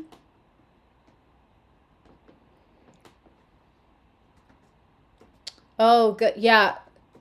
Interesting. I definitely took the time to say things to people that that I hadn't said prior. It's happening right on my sun. So, and that's why I'm trying to find a distributor to do like a print version of the moon calendar. That is why I love the moon calendar, because the one that we have, because some full moons for me don't feel bad. Um, you know, it's some full moons, sometimes the first quarter moons in an inconjunct sign to my natal moon, those are the worst. I can't get out of bed. So for everybody, it's going to be different because of your natal phase and whatever. So this full moon has been wonderful for me, but I also slept a lot yesterday. um, I hope that was helpful, Allison. And just because you wouldn't know now because you just joined today, but um, we do have a Zoom. If you joined the nerd group or the Astro group, we have a Zoom this Saturday that we meet and all kinds of good stuff. Okay. So that's the current time. It's at 5. Should Yeah, I yeah. just go back an hour, or should I keep going? Just go until it back an gets to hour. The next 4. I don't know why it's being weird. I do know why it's being weird. Mercury in retrograde. Okay. Um,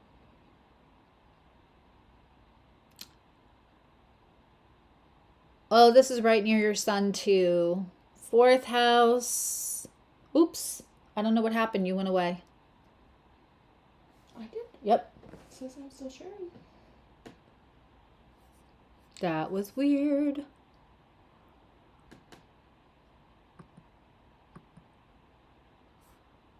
That was so weird. I don't know what happened to the chart. I had to say something about Mercury in retrograde, didn't I? Should have knocked on wood. It says that I'm still. Maybe just do the. Ooh, that's not fun. Here. Maybe do the beach ball of death. Maybe you have to refresh on your side. Can everyone still hear me and see me?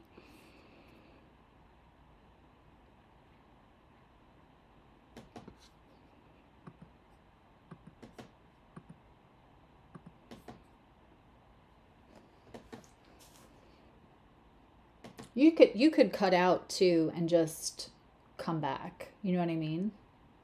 Okay. Would I hit that? No, that would end it forever, right? No, that's not my live. That's just your window. Okay. Saying you could go out and rejoin. For some reason, nobody pressed any buttons, and yeah, I'm chartless. She's fired. Party or no party, get out. All right. So I think she's working it out on her end. There we go. Da, da, da, da. That reminds me of one of those like things from the 70s. Does anybody else remember that at the end of a movie? It would go da da da da, and then it would be like all the. I'm old. Anyway, okay. So we are on, because I can't see the name. Oh, sorry. Okay, Maricela. Yeah, I forgot after 3 seconds. Yes, I did. Aw, thank you, Tina. My hair is actually naturally wavy, so I let it air dry, and then I said, "What the heck?" Put a few curls in. So not only is it near your sun here, but it's also in conjunct your Uranus and your Jupiter. Now, here's my thing.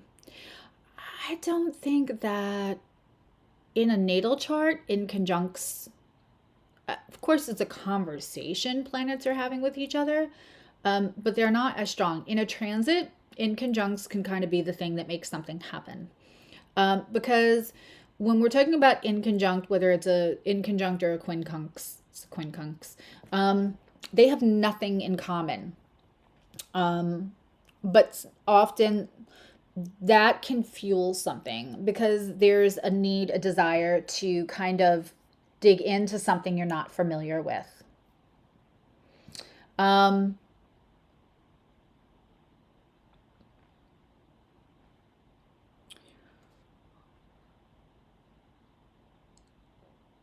When you have this full moon happening in your fourth and it's quincunx, it has this in conjunct to your Jupiter and your Uranus.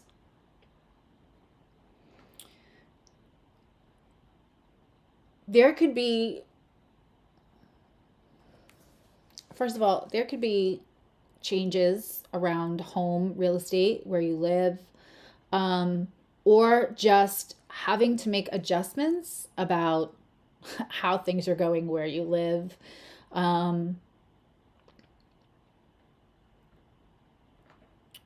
It's funny because I think we talked about like a possible promotion or raise for you, and that is even more possible right now. So, Jupiter in the second house, any missed opportunities about more money coming in, more stability for you, and more self value. You're still waiting for it. Okay, so it may come in over the next couple of days. Was there, I remember that after the last live, you contacted me in a couple of days. It's something I said. I should remember what I said to everybody. But this, yeah.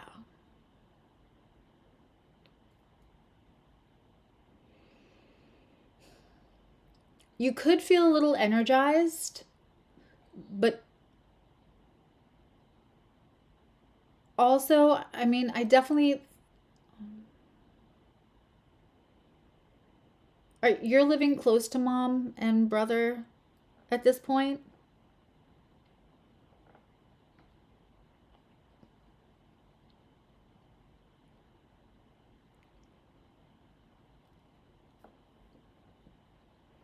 Yeah.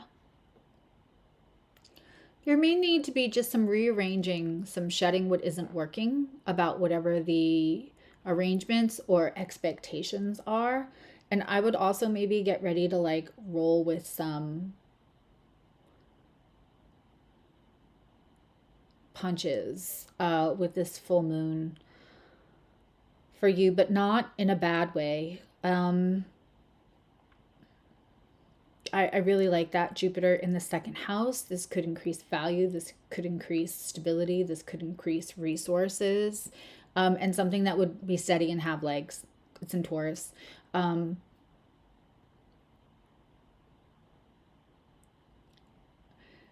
If there is any kind of agree to disagree about belief systems or the attachment to belief systems with your family. You, again, saying the quiet part out loud. Just about like, you may have, because there's a lot of like responsibility to your spirituality here. I don't know where your family is with like what their belief systems are, but no more pretending. Write it out for yourself. If you can't say it, practice it. But it feels like something, a conversation could happen for sure, that's going to include whether you're exactly, again, a full moon in the fourth house, whether you're exactly following in the footsteps, especially around religious beliefs and philosophies. I mean, can't the holidays bring everybody's families those heated conversations around politics and religion and all of that? But it's really about our philosophies and the way we see other people and how they should be allowed to live or not allowed to live, depending on who you are. Yeah, there.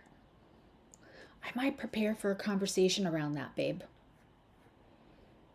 And in a way that's responsible to yourself, that honors your own emotions about that. Because there may be room for you to educate your mom about things that she just doesn't see. All right, who is next? Jess. How late were you and Nikki up last night, Miss Yawny Yawnerson? She's yawning very loudly next to me. I don't need to. But he was very rambunctious last night. Nikki's fault. Joe, I will try to get to you. My lovely assistant here is taking a list of people, but I've been going about 2 hours now. Yes, and I know that, but like there's a lot of stuff going on right now in the world that's right, initiating conversations. You're welcome. Okay, hi Jazzy. Moon in the 10th, right on your Jupiter. Well, not on.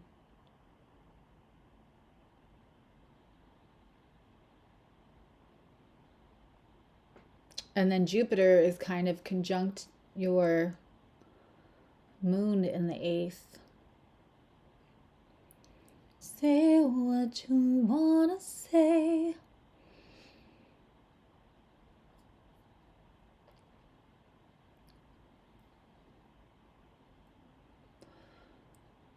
Everybody that meets you knows that you're funny and smart.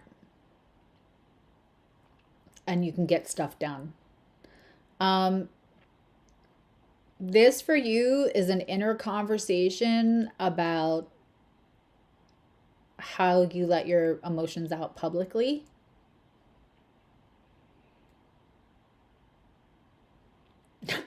Saint Nicholas. My Patupi, Saint Nicholas. That comment cracked me up.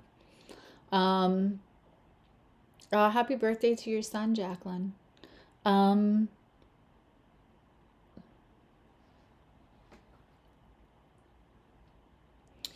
Yeah, Jazzy, this is a lot about how you like and don't like yourself to be perceived publicly around emotions, how fragile you let yourself be. Especially because you have, I mean, y'all see this, right? You have the moon hanging out on your Jupiter and Jupiter hanging out on your moon. Your peanut butter is in my chocolate and your chocolate is in my peanut butter. That's only for the old people. There's no avoiding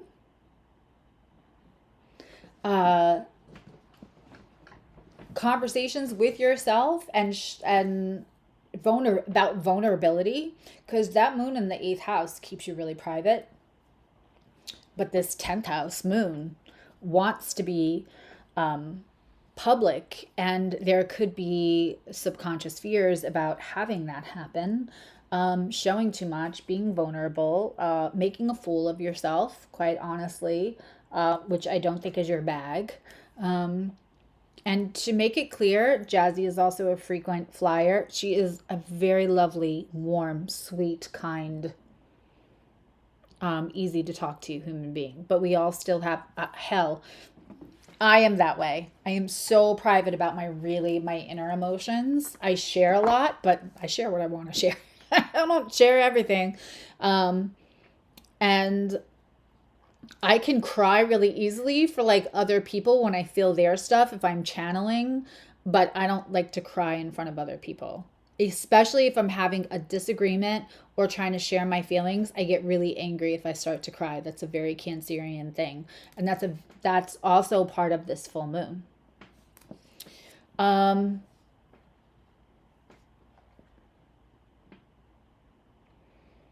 we'll get you booked for that, Jacqueline. Shorty, I'm impressed at your tender age that you know that commercial. Um,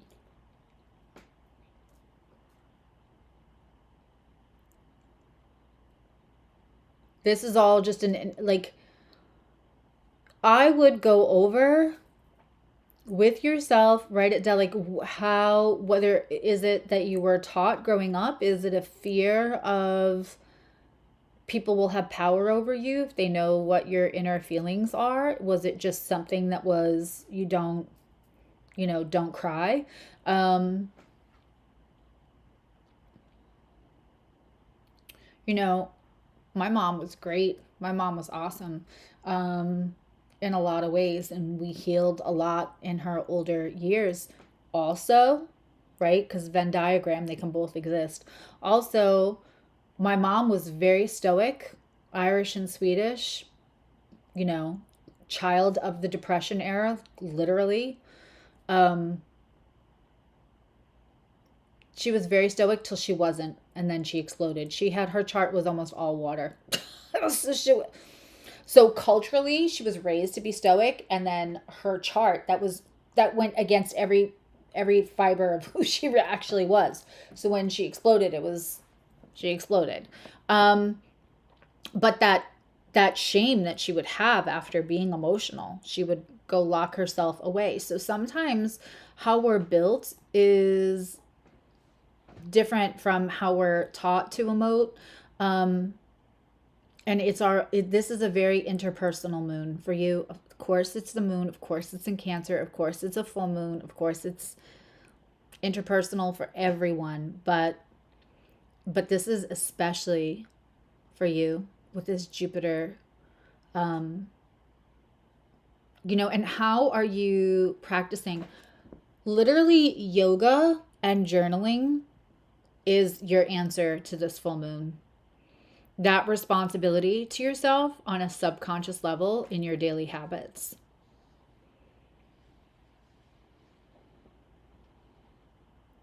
This is not every full moon is cataclysmic for every person. This has the opportunity, if you want to embrace expressive exercise and expressive journaling. Because what part of being worried about being fragile publicly hold you back in any way? It may not hold back your whole life. Um, Again, sometimes it's all about the little nuances. But yoga and journaling would be that Pisces Saturn in that sixth house. That's this is probably, of all the charts, this is just the most like punch me in the face, so clear cut. Um, but it's beautiful because it's gonna change a lot for you, right? We can either try to run and hide, or we can harness it like a magical effing unicorn, and that's what I, of course, would love to see you do. Okay, who's April. April? It's your turn.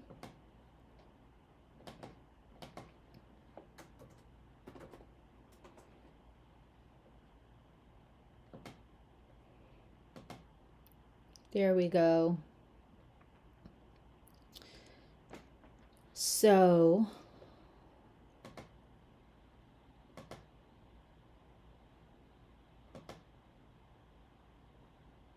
and responsible to your feelings. All right, so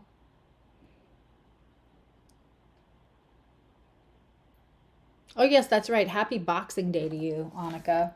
Thank you for sharing yourself on a holiday. I think I said it during tarot, but I used to work for Scottish women, so we did not work on the 26th because it was Boxing Day. Um, Also, they gave me really bad eating habits. Well, just a few things that I used to eat that was like heart attack on a roll, but so good. Okay, April, my love, this is happening in your 12th house. So, because you are at that 29th degree rising, it's almost like a Leo rising where you're having. So, this is a very psychic moon. This is really about how are you not feeling heard or seen with the people that it's important for you to feel heard, seen, loved. I don't know if you all got it. If you didn't, check to make sure because, especially now with the new. Laws and regulations around bulk emailing. They really want you to use an emailing system rather than like just emailing from your email. So people have choices to unsubscribe or change choices or whatever, which I totally get because I want that too. But in case it went to your spam because it's from Constant Contact, I sent everyone an email on Christmas as long as I have your email address. And it just says that I hope you felt loved and you felt seen on this holiday. And if you didn't, I'm here for support. But feeling loved and feeling seen and how that's not happening in your life.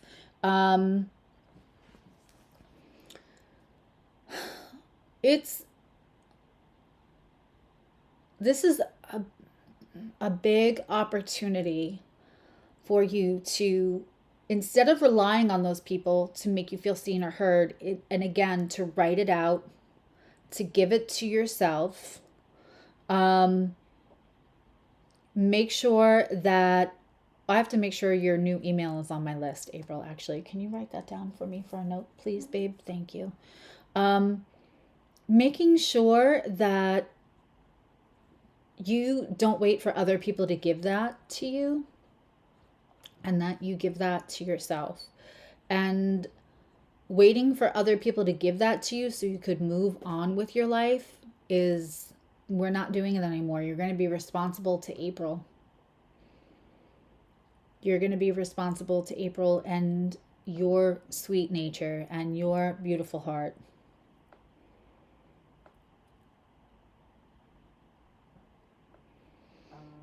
Good, TS. That made me smile.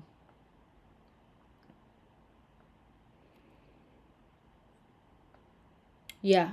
And I think I see you tomorrow, April, right? And also tomorrow will be fire signs at 1 o'clock up. The videos will be up and I'll be live in the chat. Yeah, I think I will see you tomorrow, April, and so we can talk more about that. Um, but how is waiting for that permission to be loved and seen? And how is that stopping you from your long-term plans? And how can we switch that around? How can we switch that around? And we can definitely work on that when I see you Wednesday. But tonight, just write down all the ways that you want to feel seen and loved and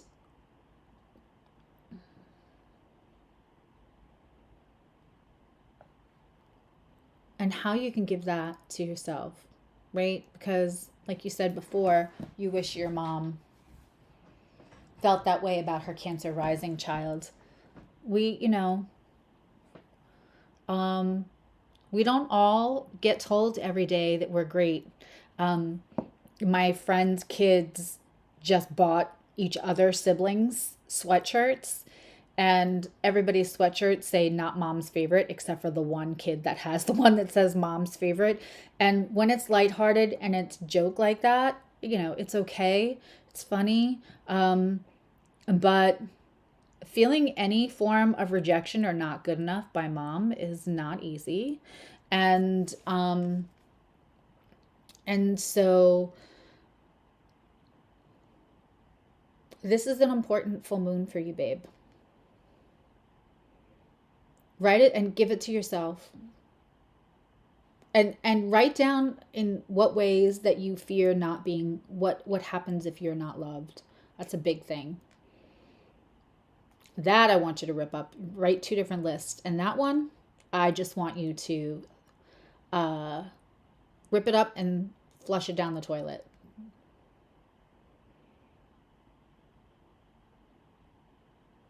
Yeah. I mean, you know that I've been literally on the phone when those things have happened, so I believe you.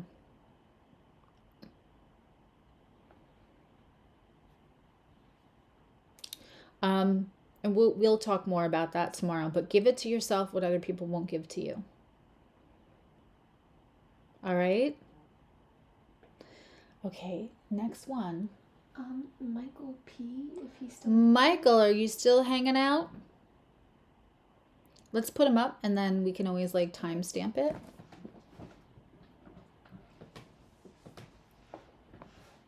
You are loved. I see you and I love you, April. Over a can, I do remember the can of beans.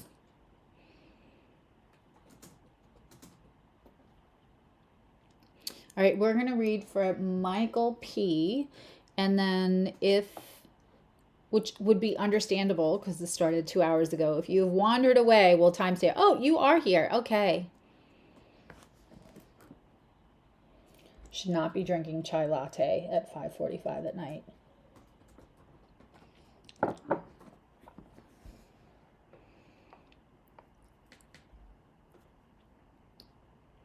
Ideally, we would have 3 computers with software and then there would be no pause in between.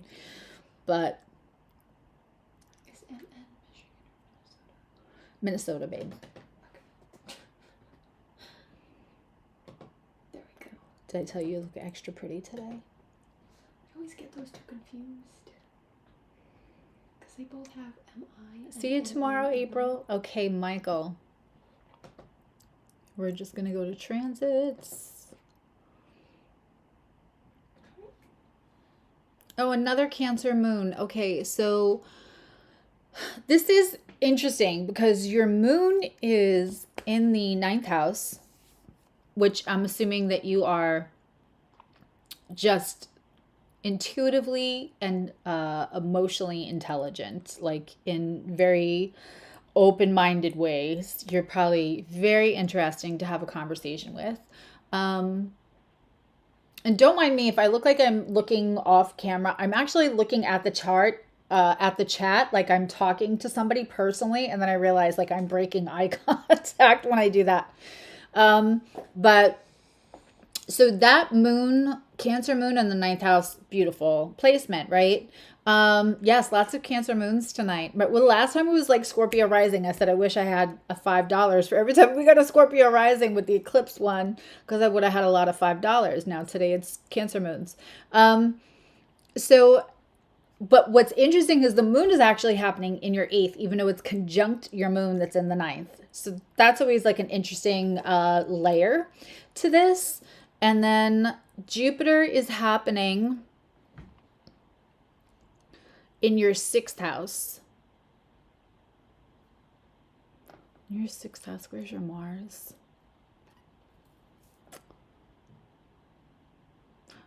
I'm going to tell you, Michael,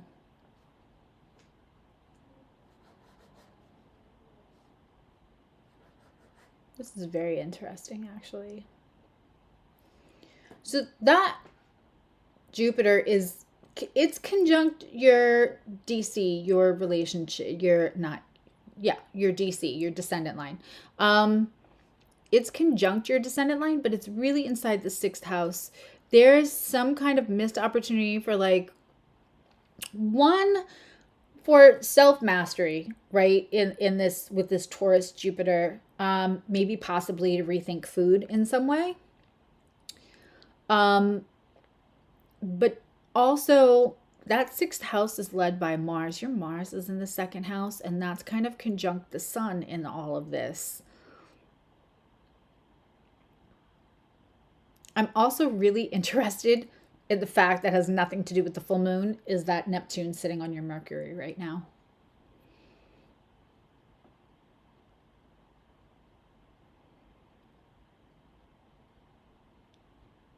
I mean, this could be really good for your romantic life. I don't know if that's good news or bad news. It also could be good for resources and something steady for you.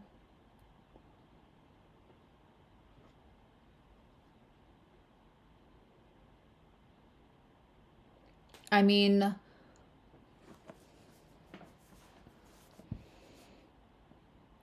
do you teach at all?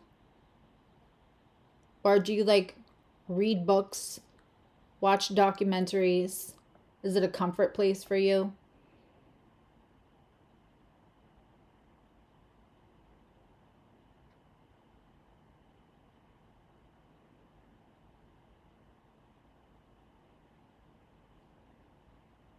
I'm curious if you don't have a partner now, you could have very intelligent partner coming in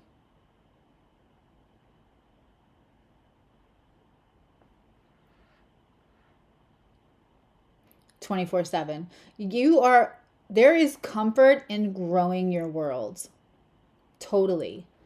What's interesting in this full moon is you could either be shedding how someone else spends your money, or you could be becoming a little bit more independent. It's relatively new. Are they super intelligent?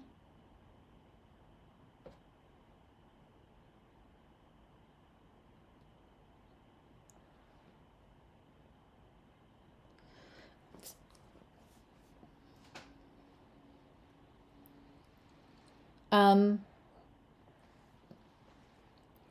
Jupiter comes out of retrograde, which is in the next couple of days. I want to say it's on the 30th.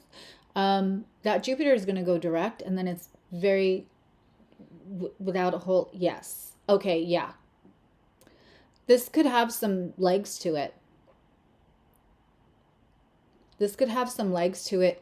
Um, you teach people how to treat you, Michael. I'm glad I'm catching you when it's new. Um, this is responsibility to like who you are, where you feel comfortable, your comfort zones, your subconscious thoughts, like, how we can be like dating Joe and then relationship Joe, or dating Jane and relationship Jane. It's really important you kind of I'm not saying ask somebody to move in the second week, but I'm saying like fully be who you are. Don't hold back stuff. And don't discount how you gained this seems like maybe a channeled message, but don't discount where you gleaned your wisdom from. You're very smart. And also, you are emotionally intelligent and an aware person. And that is, you know, that could really be a bonus, especially for somebody who's got their shit together. And they just need somebody to like not have to feel like they have to parent in some way. I don't I feel like this is possibly somebody steady coming in. Just you drop any old habits at all about how you used to be in the beginning and the dating. Might be about having something around being too vulnerable or not being vulnerable enough. Um, but whoever you want to be in 8 months in this relationship, as far as like your comfort with who you are, so that it sustains, be that now. Be that now. I'm not saying rush the relationship. I'm saying don't do the dating Michael, and then relationship Michael. Make it all just be Michael. I hope that, but I really like this for you. Like, this could be really good. And like passionate. Really passionate. And like emotional intimacy is really possible too. Just make sure you cut out anything that's facade, like before it goes any further. Okay, one more. Let's see, it's 5:54. We're gonna do. So, Who's been waiting a really long time? Anastasia R. Yeah, let's. Anastasia, are you still here?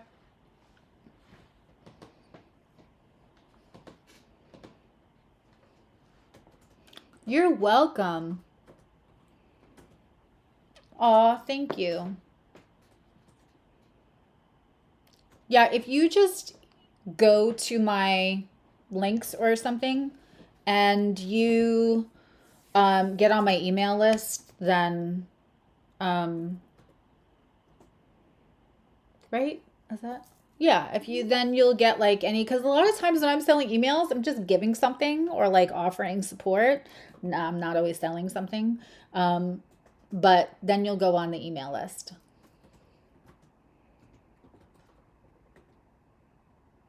Okay, Anastasia, we're pulling up Anastasia. It's probably Anastasia, but Anastasia. I love that name. That was actually one of the names I had picked out if I had a girl. If I had a second girl, and then I would have,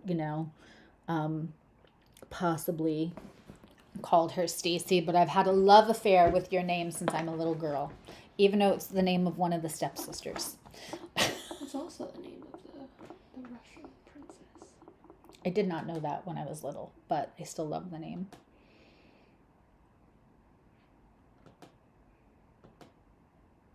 Okay. All right. Anastasia, this is happening also in your, you have a chart much like April's. Okay, so this is also happening in your 12th house. The Jupiter is in your 10th house, though. Oh, you've got a nice Aries Mars in that 10th house. Anastasia, do people love you when you get in jobs and then after a while you become like you're good at it and they love you for it, and then after a while they see you as competition? Do you like, those people, like you get to jobs and people are just decide they're not going to like you because you're good at it naturally? You're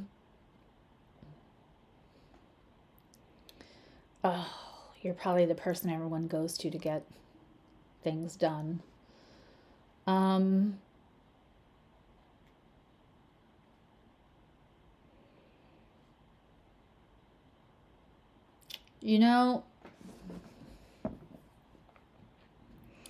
Again, super psychic, super about feeling loved and seen. And especially in your case with your other placements, this is about making sure that you feel loved and seen, not when you're just being useful, not just when you're saving somebody else's ass, not when you're just not just when you're productive.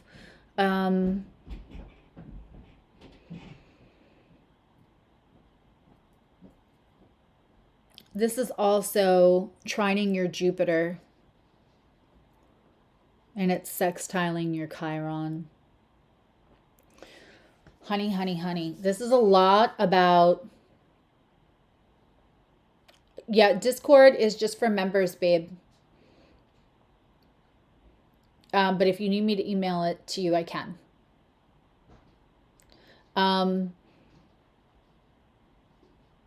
Yeah, the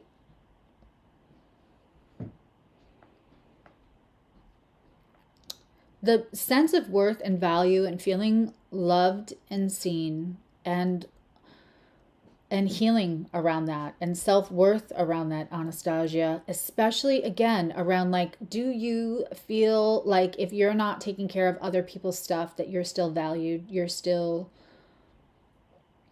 this explains a lot. Okay, Also, Mars in the 10th house is great because you probably can do a lot of things and you probably have a lot of choices. But also, when you get to jobs, whether it's like other people or the boss, they'll love you till they don't. And then it ends up being combative whether you want it to be or not, which is not fun. Um, you can be done if you want because that part's done. Yeah. In case you want to go get something to drink or anything. Trying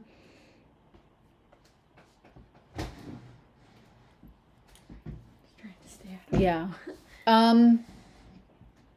I would love to see you because also Saturn is inside your 8th house. When's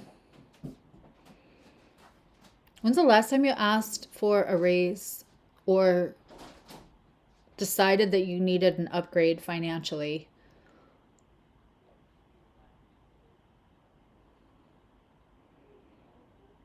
Because there's a lot of, again, same advice I gave to April.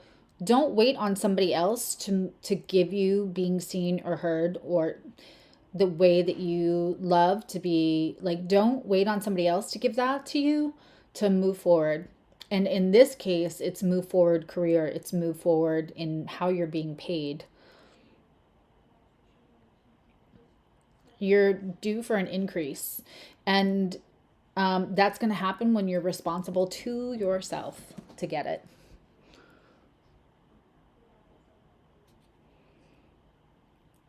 I'm very curious, when's the last time you've gotten any kind of like raise or like, don't put pressure on yourself to stay someplace that doesn't appreciate you. And have you ever stayed someplace waiting to be appreciated, thinking like, if you work hard enough, if you do enough, you'll get appreciated?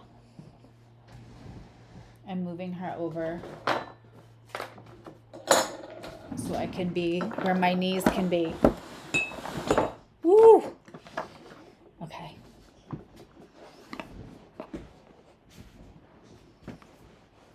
Yeah, if you're Cancer rising, there's a lot about are you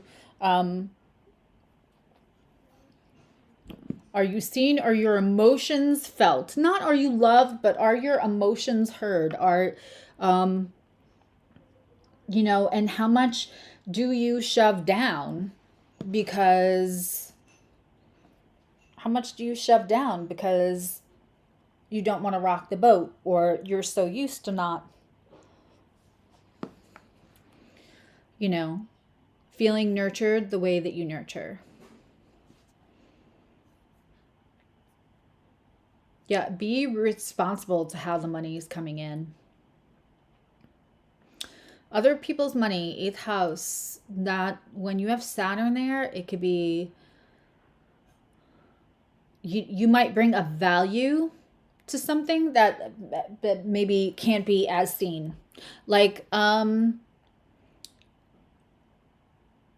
you might have some position and maybe there's not even human resources in the workplace, but you could be somebody, and whether it's this chart or anyone else, but like if you're somebody who is like an actuary for instead of for money, which is to see how a company is bleeding financially and how to fix that for them so that they're running financially more efficiently.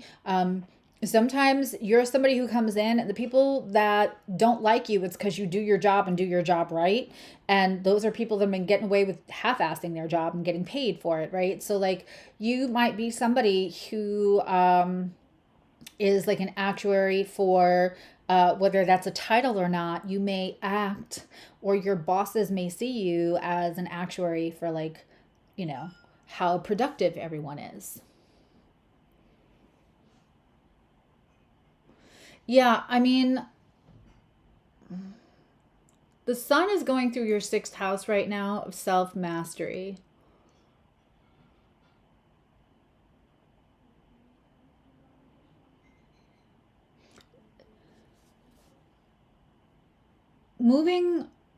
moving through all of this, understanding that you have a value. I promise you, you have a value that maybe can't be like held in your hands, but is very valuable to other people, and you always have to make sure that extra value that you bring to the table, that you're getting paid for that. And you're smart as a whip, and you can like read people psychologically pretty easily. You understand the workings of people, but you sometimes don't understand why they like, but you can, I think that you can read people pretty well, and it's definitely another talent. um and again, not waiting for other people to like say that they see you, hear you, feel you. Sometimes you're not gonna get that, um because of jealousies. Sometimes you're not gonna get that from other people. Sometimes people will think it and just not say it out loud, you know? Um, but you have you have missed opportunity here to like shape the mark you leave on this world, and how you want to leave it, and who you want to be, all of it. This is a big window of opportunity for you. And the only thing you have to do to take the opportunity where it's going to help you the most, and like, it's like I heard you as soon as I said this is a big opportunity for you. I could almost feel you or hear you saying like, "Oh my God, what if I pick the wrong thing?" um, you won't. If you rely, if you are responsible to yourself, if you honor your feelings and you don't wait for other people to validate and acknowledge, because should you be going through a phase right now where you might not feel seen or heard? No, you don't deserve that. But babe, you got Venus in the 12th house. Sometimes, your hidden enemies are, people who try to gaslight you. You could have people around you that try to gaslight you and they're jealous of you. Not always, but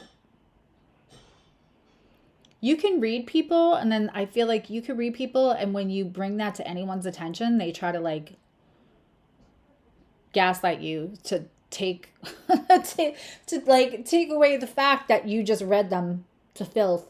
I don't think you read people to filth, but you know what I mean.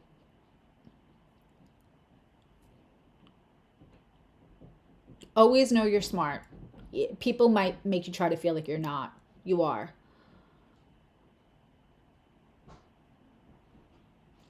Bye, shorty.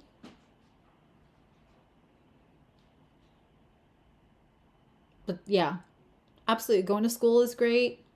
And just trust in yourself. Don't do anything because other people want you to do it. Be responsible to you and honor your feelings, and you'll do great with this, because it's a lot of opportunity for you right now. All right, guys. I hope this was helpful. We'll timestamp it later. I love you. Know you love you. Happy Boxing Day. And I hope everybody had a holiday where they felt loved and seen and understood. I had some of the best gifts I ever had. I had a surprise from my oldest, and their schedules are nuts. We do not get to see each other as often as I hope, as I'd like. And also they feel the same way. But we got 2 days with them, and then Christmas, it wasn't even about how much anything cost. Every gift said, I get you as a person. It's so important that people get us and that we are heard and seen. And the only way we can fully do that is to say the things out loud. The most beautiful thing that we can have in this lifetime is to be happy with ourselves and to be known for exactly who that is authentically. And if we really want to be known, then we really have to be heard at that authenticity, at those subconscious levels of feelings. And that is what I'm hoping for you this holiday season, that you say what you need to say, even if your voice shakes, so that you can continue to build a life where you are heard and seen and appreciated, and someone gets you. I love you now. You love you. Happy full moon and happy holidays. Bye.